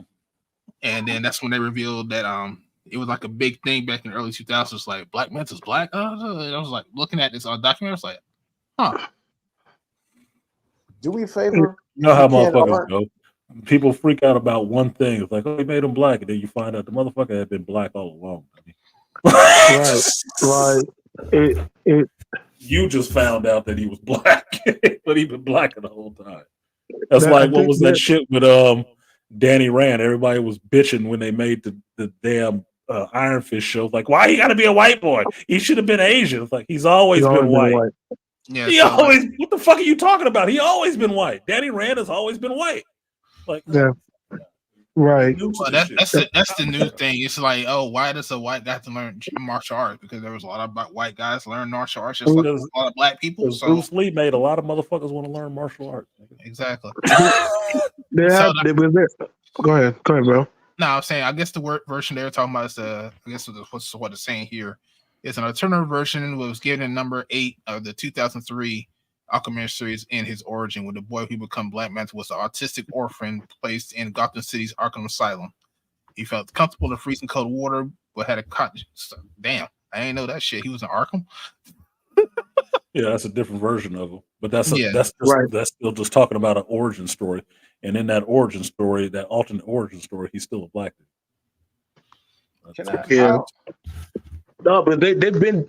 It's like I mean, like one of my first comics of reading of Aquaman. You know, the superhero friend. You know what I'm saying? That's the first time I ever got to see him. And then, my brother, he was like, man, I don't like the Aquaman. He liked the one when Aquaman lost his hand and got the hook, and he just had a chip on his shoulder. Peter David or Peter. What was the name? Yeah, Aquaman. He had a hook. Remember, he had the nice lock. Peter David. Yeah, that was the Peter David. Yeah, Peter David. Yeah. Peter And David. that was at the time when my brother was a teen around that time, and you know, he's older now. He's like in the 40s, and that was Aquaman that he liked, and I'm like, oh my god! And they readapted that same Aquaman into the Justice League cartoon. They brought that one in there. They're like, why would they take off a superhero's hand? I'm like, well, because he was in the comics. But see, when you don't right, but when you don't read, when you don't know those, sometimes they grab old material and say, you know what? Let's take that out of the war chest. That's actually pretty good. Or let's bring that costume, like the Batman Beyond costume. That's what Nightwing had. It's just the irony in that. It's literally just black and red. You know what I'm saying? So there are stuff that happen, you know, like I was telling my wife's friend who can't tell him wrong. I'm like, you do know Luke Cage is actually he was a kingpin at some point also. No, it's Fist. No, there's been there's different gangster kingpins. Fist is just at the top. That's the thing about it. When he falls, the rest of them take over. There's always been a fight. Fisk is the kingpin character, but Luke Cage has been a kingpin of crime. Yes. Nobody wants to know that. Let me clear some other stuff up real quick because I do got to go to another call. Not Firestar, Mad Villainy. He said Firestorm. Firestorm was black in DC Comics. There was a black Firestorm. That's why they had it on Heroes of Tomorrow. They used that black Firestorm too. Yeah. Angelica Jones, though, Firestar. She's a mutant. Yeah, she's a mutant. She's cool. So the issue, I guess, in my life, Spider-Man and the Amazing Friends. No, let me finish what I was saying. Sorry, I thought you were finished. My bad. So that was one point because I wanted to answer his comment. The other point was the other reason that I think people would hate this Aquaman 2 movie, or other reviewers would use to complain about this movie, is the fact that there's a strong environmental message. Oh, okay. It's a huge environmental message about greenhouse gases and warming of the earth and melting the polar ice caps. Okay. And from that is where you get the big bad in this shit, which is I'm forgetting his name. God damn it. Basically, it's Atlan's brother. Atlan's brother mutated himself using orichalcos, which is basically, if you ever played Skyrim, you know about the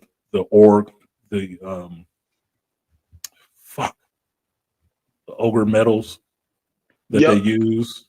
Okay, it's kind of that shit, and that shit heats up the environment and melts the ice that they're frozen in. Because one of the things they did bring in that I like from the comic books is that Atlantis has a strong magical tie.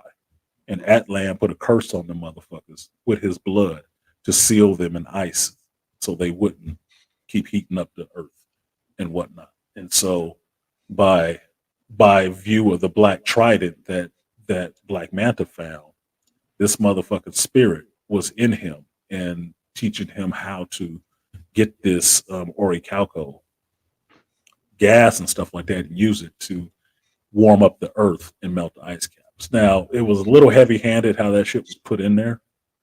So I can understand why some reviewers was, oh, they got the woke messaging in here. Stop polluting the earth. Stop polluting the oceans. And I'm sitting here thinking about, nigga, that's Aquaman all day. I remember, what was it, the Reign of the Supermen or whatever, when they were trying to destroy the Doomsday engine that cyborg Superman had built near the city, and like, yeah, let's just push it in the water. And Aquaman came up, no, the fuck you don't. No, you ain't pushing that in my ocean. What the fuck is wrong with you? You know, that's he owned that shit. No, he's not gonna let you be fucking up the ocean. No, that's something that he would be concerned about because they live under. He would turn on you real quick for that. He will turn on your ass in a minute, and that's what I liked about the New 52 shit. Yeah, Orb came aboard Earth and was wanting to wipe out these surface dwellers, and they was like, hey, yeah, you can't be doing that. And he was like, hey, hold it the fuck down. We can't do this. They kept pushing. He swung on Superman, knocked his ass down. Like, and you got Aquaman siding against, the surface dwellers for a hot moment because he was like, oh, hell no, we ain't doing this. This ain't how it's going to go down. No, step aside, Arthur. Who the fuck you talking to? I like that Aquaman because that Aquaman didn't take no shit. That was a little Hulk. He was and also remember, Aquaman retired and became Ted Turner and made Captain Planet. I think one of the there you go. There was a scene in there I was thinking about that shit too. It was like Captain Planet shit.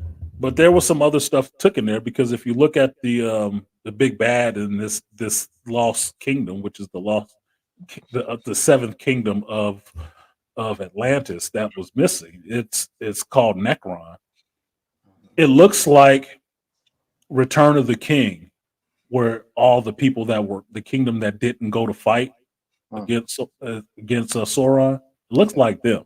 That's what it looks like. It looks like they took that shit right out of Return of the King, and all these green ghosts and shit like that, and the dead king was there. The castle looks like the castle from the Witch King castle was badass. Of Nazgul and shit like that. It's a cool looking castle, but it's like, dude, is the Nazgul in that bitch? I mean, it seems like some regurgitated ideas. Like, I think they're going into Mordor or something. Like, I wanted to dungeon raid that motherfucker, man. I was like, whoa, yeah, exactly.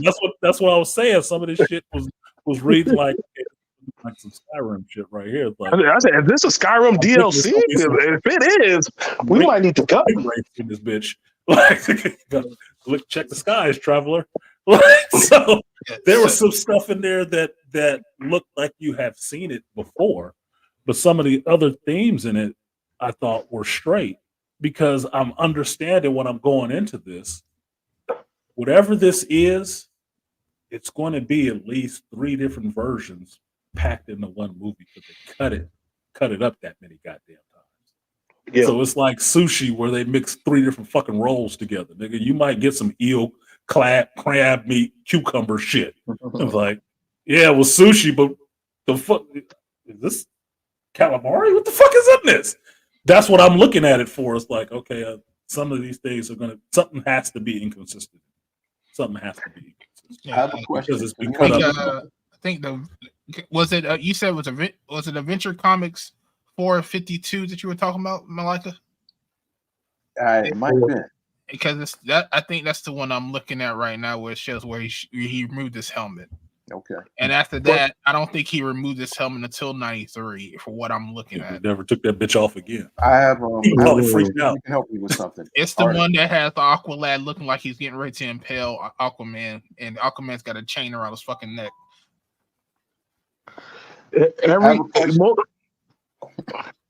I just want to ask a question.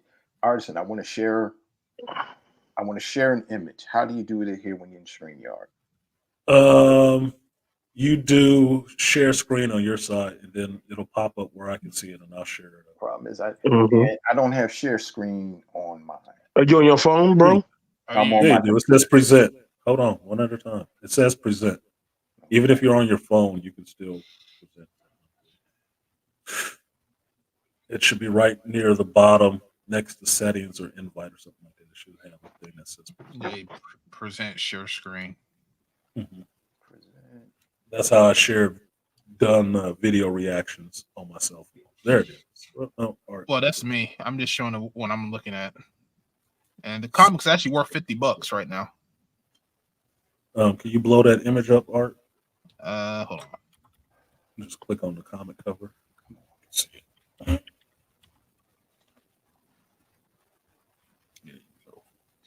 Aquaman. So Black Man that takes off his helmet in that. Yeah, Adventure Comics 452, 1977, worth $50. See, those are Art will look for. That's a bull, boy. He gonna look for that shit. No, nothing wrong with that. Go to a good flea market, you might find it. He is trying to give him that trident to the face. Trying to give him the trident to the face. Aqualad, yes, you got your ass beat that day. I know you did. I know you had to get your ass beat that day. That's a seller. That's a seller. Because remember he said blue and purple, so I'm thinking like these are the purple suits. That's the blue suit. Mm-hmm. So I'm like, okay, this got to be it because this is everything's pointing towards where it now. 77, yeah, 77. If Denny O'Neil wrote that one, because Denny O'Neil been at DC for fucking ever, writing and editor. It doesn't have it. I can tell you something else about this Aquaman movie. It does play a little bit like a Thor movie. It does. They actually make a joke about Orm being Loki and some shit, which is funny as fuck. Yes, they did. Oh my god, a lot of it in the beginning was funny to me because it was making me reminiscent of that story from Thor where Loki actually did win and took over Asgard, and then he didn't like being king. He didn't like that shit at all. It was not what he thought it was going to be. Yeah, he defeated Odin and he took over Asgard. And now he got to listen to all these people fucking problems and shit. He didn't like that shit. He wasn't liking it at all. He kept piecing out, finding a reason to be away from the throne. He was like, you don't want to deal with this. I don't want to deal with all the politics and shit. I just want the power, man. And that's what you see Aquaman dealing with. He thought it would be cool.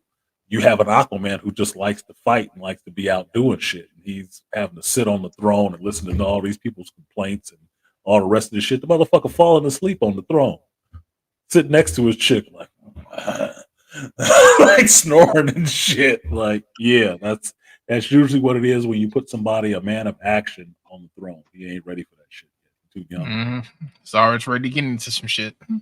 Yep, I was ready to get into some shit. And that's the Aquaman that you've had since they introduced Aquaman in DC. You got the Aquaman who wants to fight, wants to be out there doing shit, has fun, he laughs and shit like that.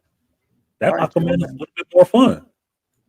I like Jason Momoa, but they shit on Jason Momoa right now because that's the same performance Jason Momoa gave you in that Fast and the Furious X, and that was the same criticism they was giving that shit. So there's a lot of things that can be working against this movie that critics can actually latch onto and criticize the movie for, but none of it has anything to do with what's actually going on in the movie. It all has their outside impression of the people involved in it and the stuff going on outside of the movie. It's not really about that. Okay, Malika, what you got right here? All right, you see right over here. You click right click on that image and open it in its own tab, so then you can just see that image by itself. It'll be blown up. It's not allowing me to right click. Let me see what it is. Just looked up Black Manta. Let's see if I can find it. It's the one right here where you see the one on the far left where he's stretched out. Not the images on. I see the image you got. I'm just looking for it so I can pull it up on my end and blow it up. Blow it the fuck up, baby. Okay. Put the image in a new tab. There we go. I'm gonna pull that down and I will present this because I had to speed this up a little bit. I have to go do this call. I had to go take some pictures of mold. Okay, this is what you're showing. Not that one, the older one. The left one. The one on the left. All right. The one on the left, 1980s Who's Who comics. I was a kid in junior high or 6th grade when these comics came out, right? This is when they were just showing the origins of who people were. And as you can see, 1980, they showed his face right there. Right there. That's a nigga face. If it is one. That's a nigga face. Said he got black hair. Yeah. I'm looking at his history. It doesn't usually on those little data cards. They will say they used to say black or white, or whatever. Yeah, nationality. They didn't do it back here. But that's the face he got. He do look like a black dude straight up. Yeah, he's a brother. Oh, nigga face. But when I would go to the comic book stores, so there it is. I would talk to dude. I said, I didn't know Black Manta was black. He said, and he went and he shows me the comic. And he said he takes off the helmet. And I was like, wow. Here it is right here, Malika. Here it is right here. Little is known of the man beneath the manta costume, save that, like most of his henchmen, he is black. Not that racism is my motive, says Manta, but since black have been suppressed for so long on the surface, they fight well for a chance to be masters below. So he says it right there that he's black. So that's the history. Several times to create their own undersea kingdom, but each attempt has been thwarted by the king of the seven seas, Aquaman. In course of one of these conflicts, Black Manta was directly responsible for the death of Aquaman's son, Arthur Curry Jr., thus becoming one of the Sea King's greatest foes. Like, nigga, I will hate you for life. It's on forever. And in this movie, as it should be, and in this movie, Black Manta did some shit that was there. It could be on forever because nigga, look, motherfuckers got them eye beams. He was giving out eye beams like he was Cyclops on the X-Men. Like he was giving them the what for. Woo! That was a problem. I was like, damn, he dead. That dude gotta be dead. She got that one beam. I could have sworn his brother was dead.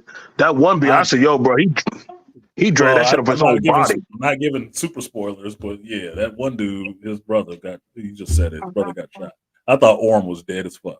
I really did think Orm was dead. Because he got that motherfucker point blank, nigga. Like, god damn. Like, woo, that man had nigga energy, boy.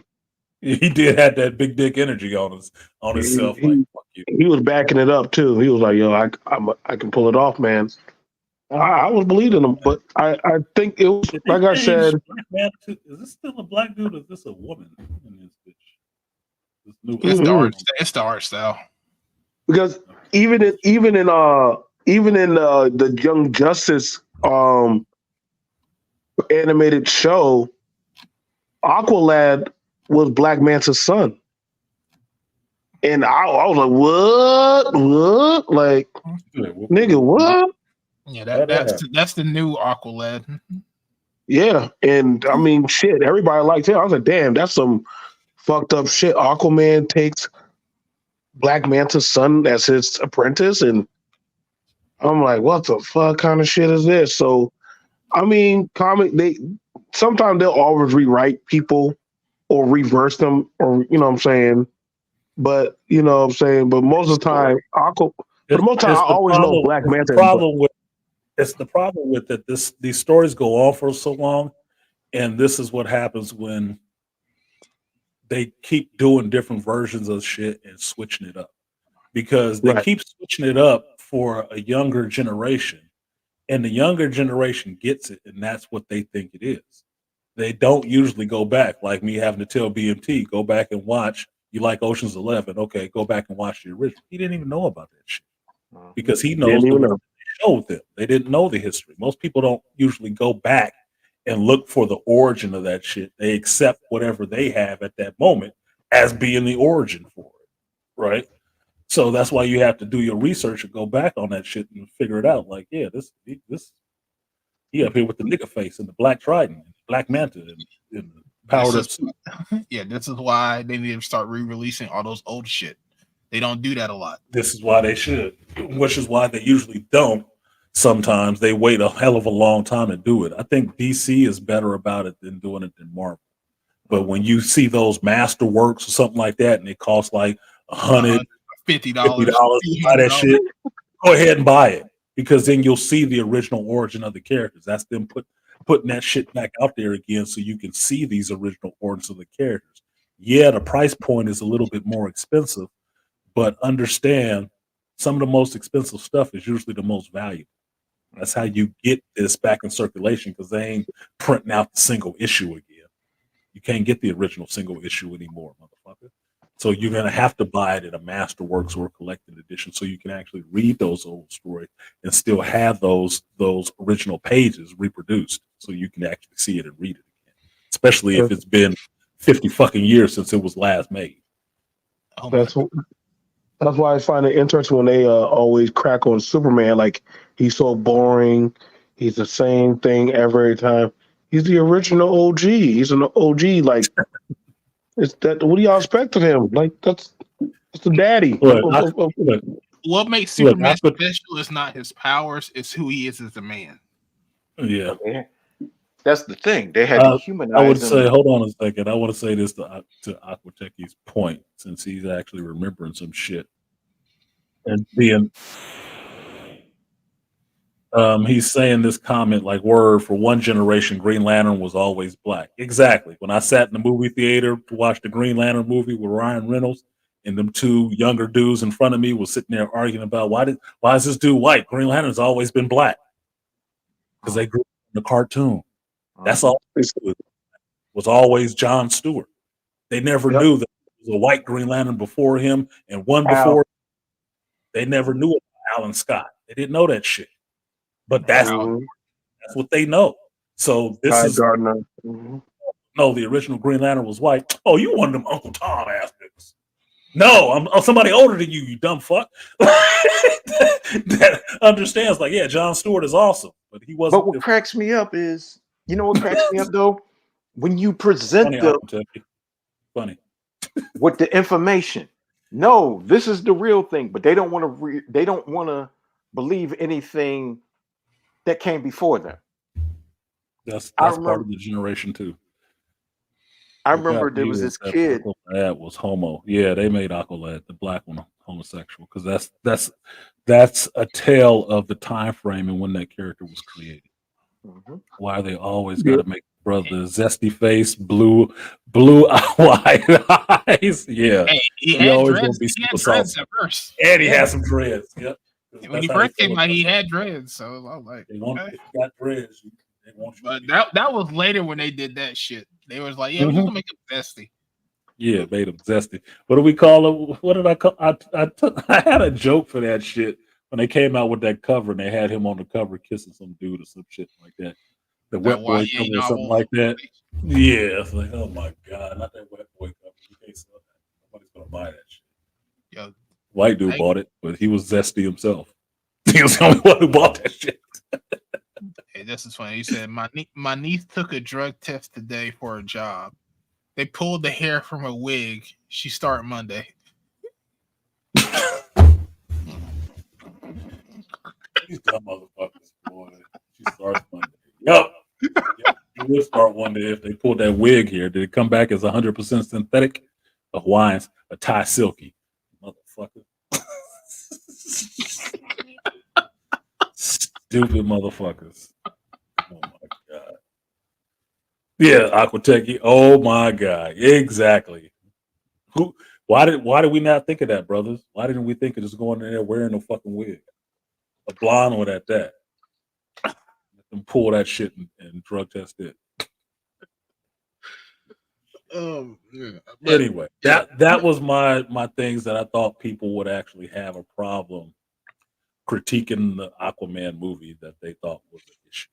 The only actually really dumb shit I saw in there that I'm having a problem with was there's a scene in this movie where they break into this Seventh Kingdom castle, right? And they're taking out these guards. Now, Aquaman and Orm are running around, no mask on inside this cavernous thing, right? Why are they running up on sentry guards who are wearing whole diving bell helmets. And why are they hitting them with guns in their jaw in this diving bell helmet and knocking them out? I'm like, what the fuck is that? Why is he wearing his helmet? Nigga, it's air to breathe all around here because these people running around breathing it. Why do you have your going underwater scuba helmet on still? And why are you being knocked out from somebody hit you with this shit? That look as dumb as the motherfuckers fighting in that Obi-Wan Kenobi movie, fighting the stormtroopers, punching them in the helmet. And, oh, like, get the fuck out of here.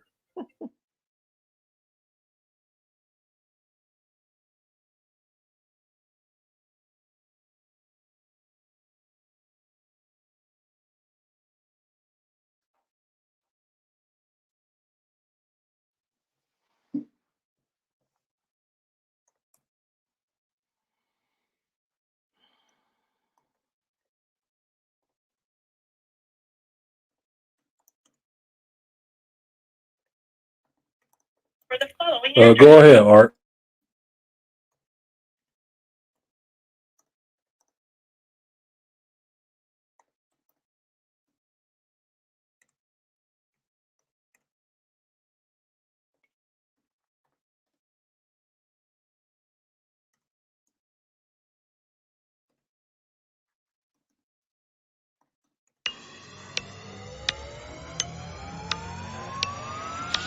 Get your booty to the pole, get your booty to the pole, get your booty to the pole, get your booty to the pole, get your booty to the pole, get your booty to the pole, get your booty to the pole, get your booty to the pole. Yeah.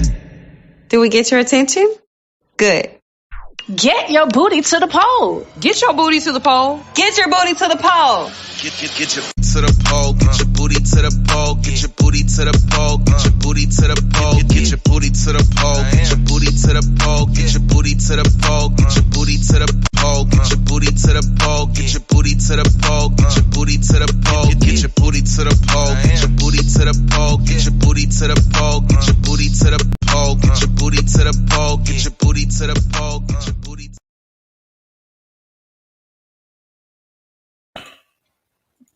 All right, folks. Sorry about that. I got another call. It's Christmas and people don't know how to wait on breaking shit. So I need to go get to this call and get to the other one that I was holding off on right now. It is Christmas Eve. So final thoughts for you guys. Malika just had to bounce off. He said peace to everybody. Okay. Have a good and safe holiday. Appreciate you, Malika, for coming up. Same thing to you, Ray Hama, for coming up. Appreciate that.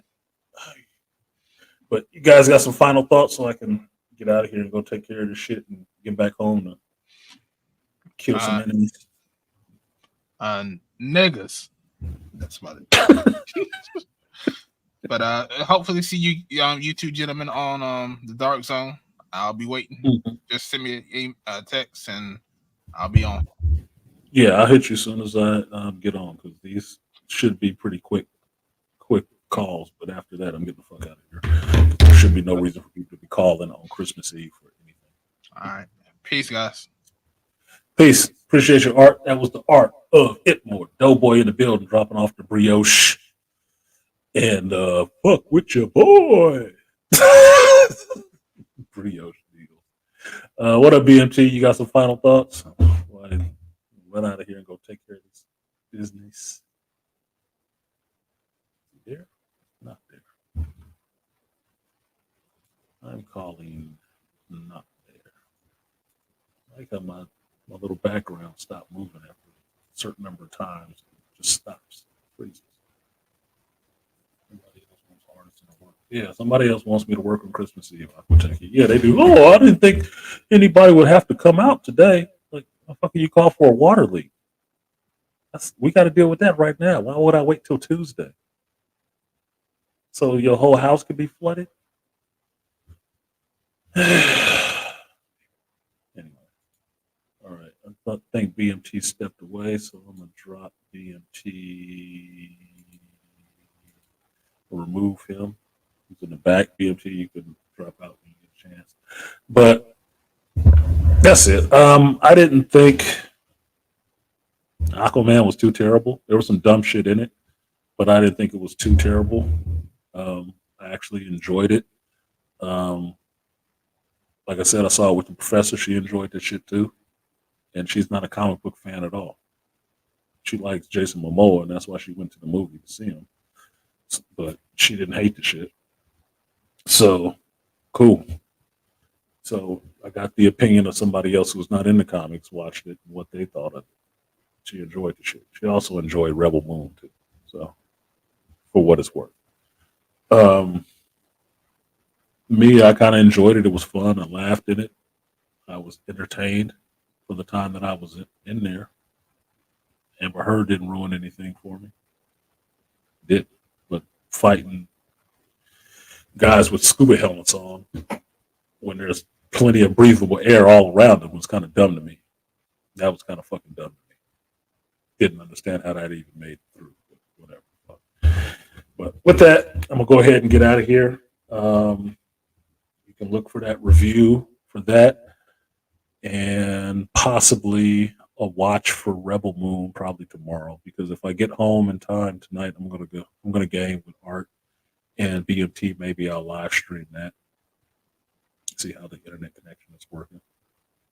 But otherwise, thank you guys for coming through today and spending some time with me on your Christmas Eve. I know y'all busy and kicking it. I'm doing my work and helping out some other people. So I'm going to make sure other people have a good Christmas as well. You enjoy, partake, enjoy your family, and have a safe time. And with that, I've been artisanmc. This has been Shop Talk Live. I do this every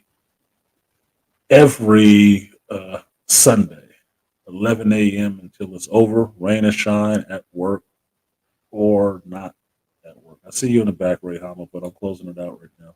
So, might as well drop it down.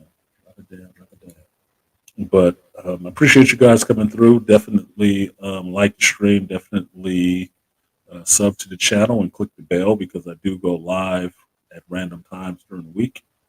You can usually count on the artisanmc stream about 7 in the morning, at least 3 times a week. So I try to keep my face in the algorithm as much as I can, but I am a working man, so I do other shit. I'm not saying it as a slight. It's just how my life works. So with that, I will see you guys next time. Merry Christmas. Peace.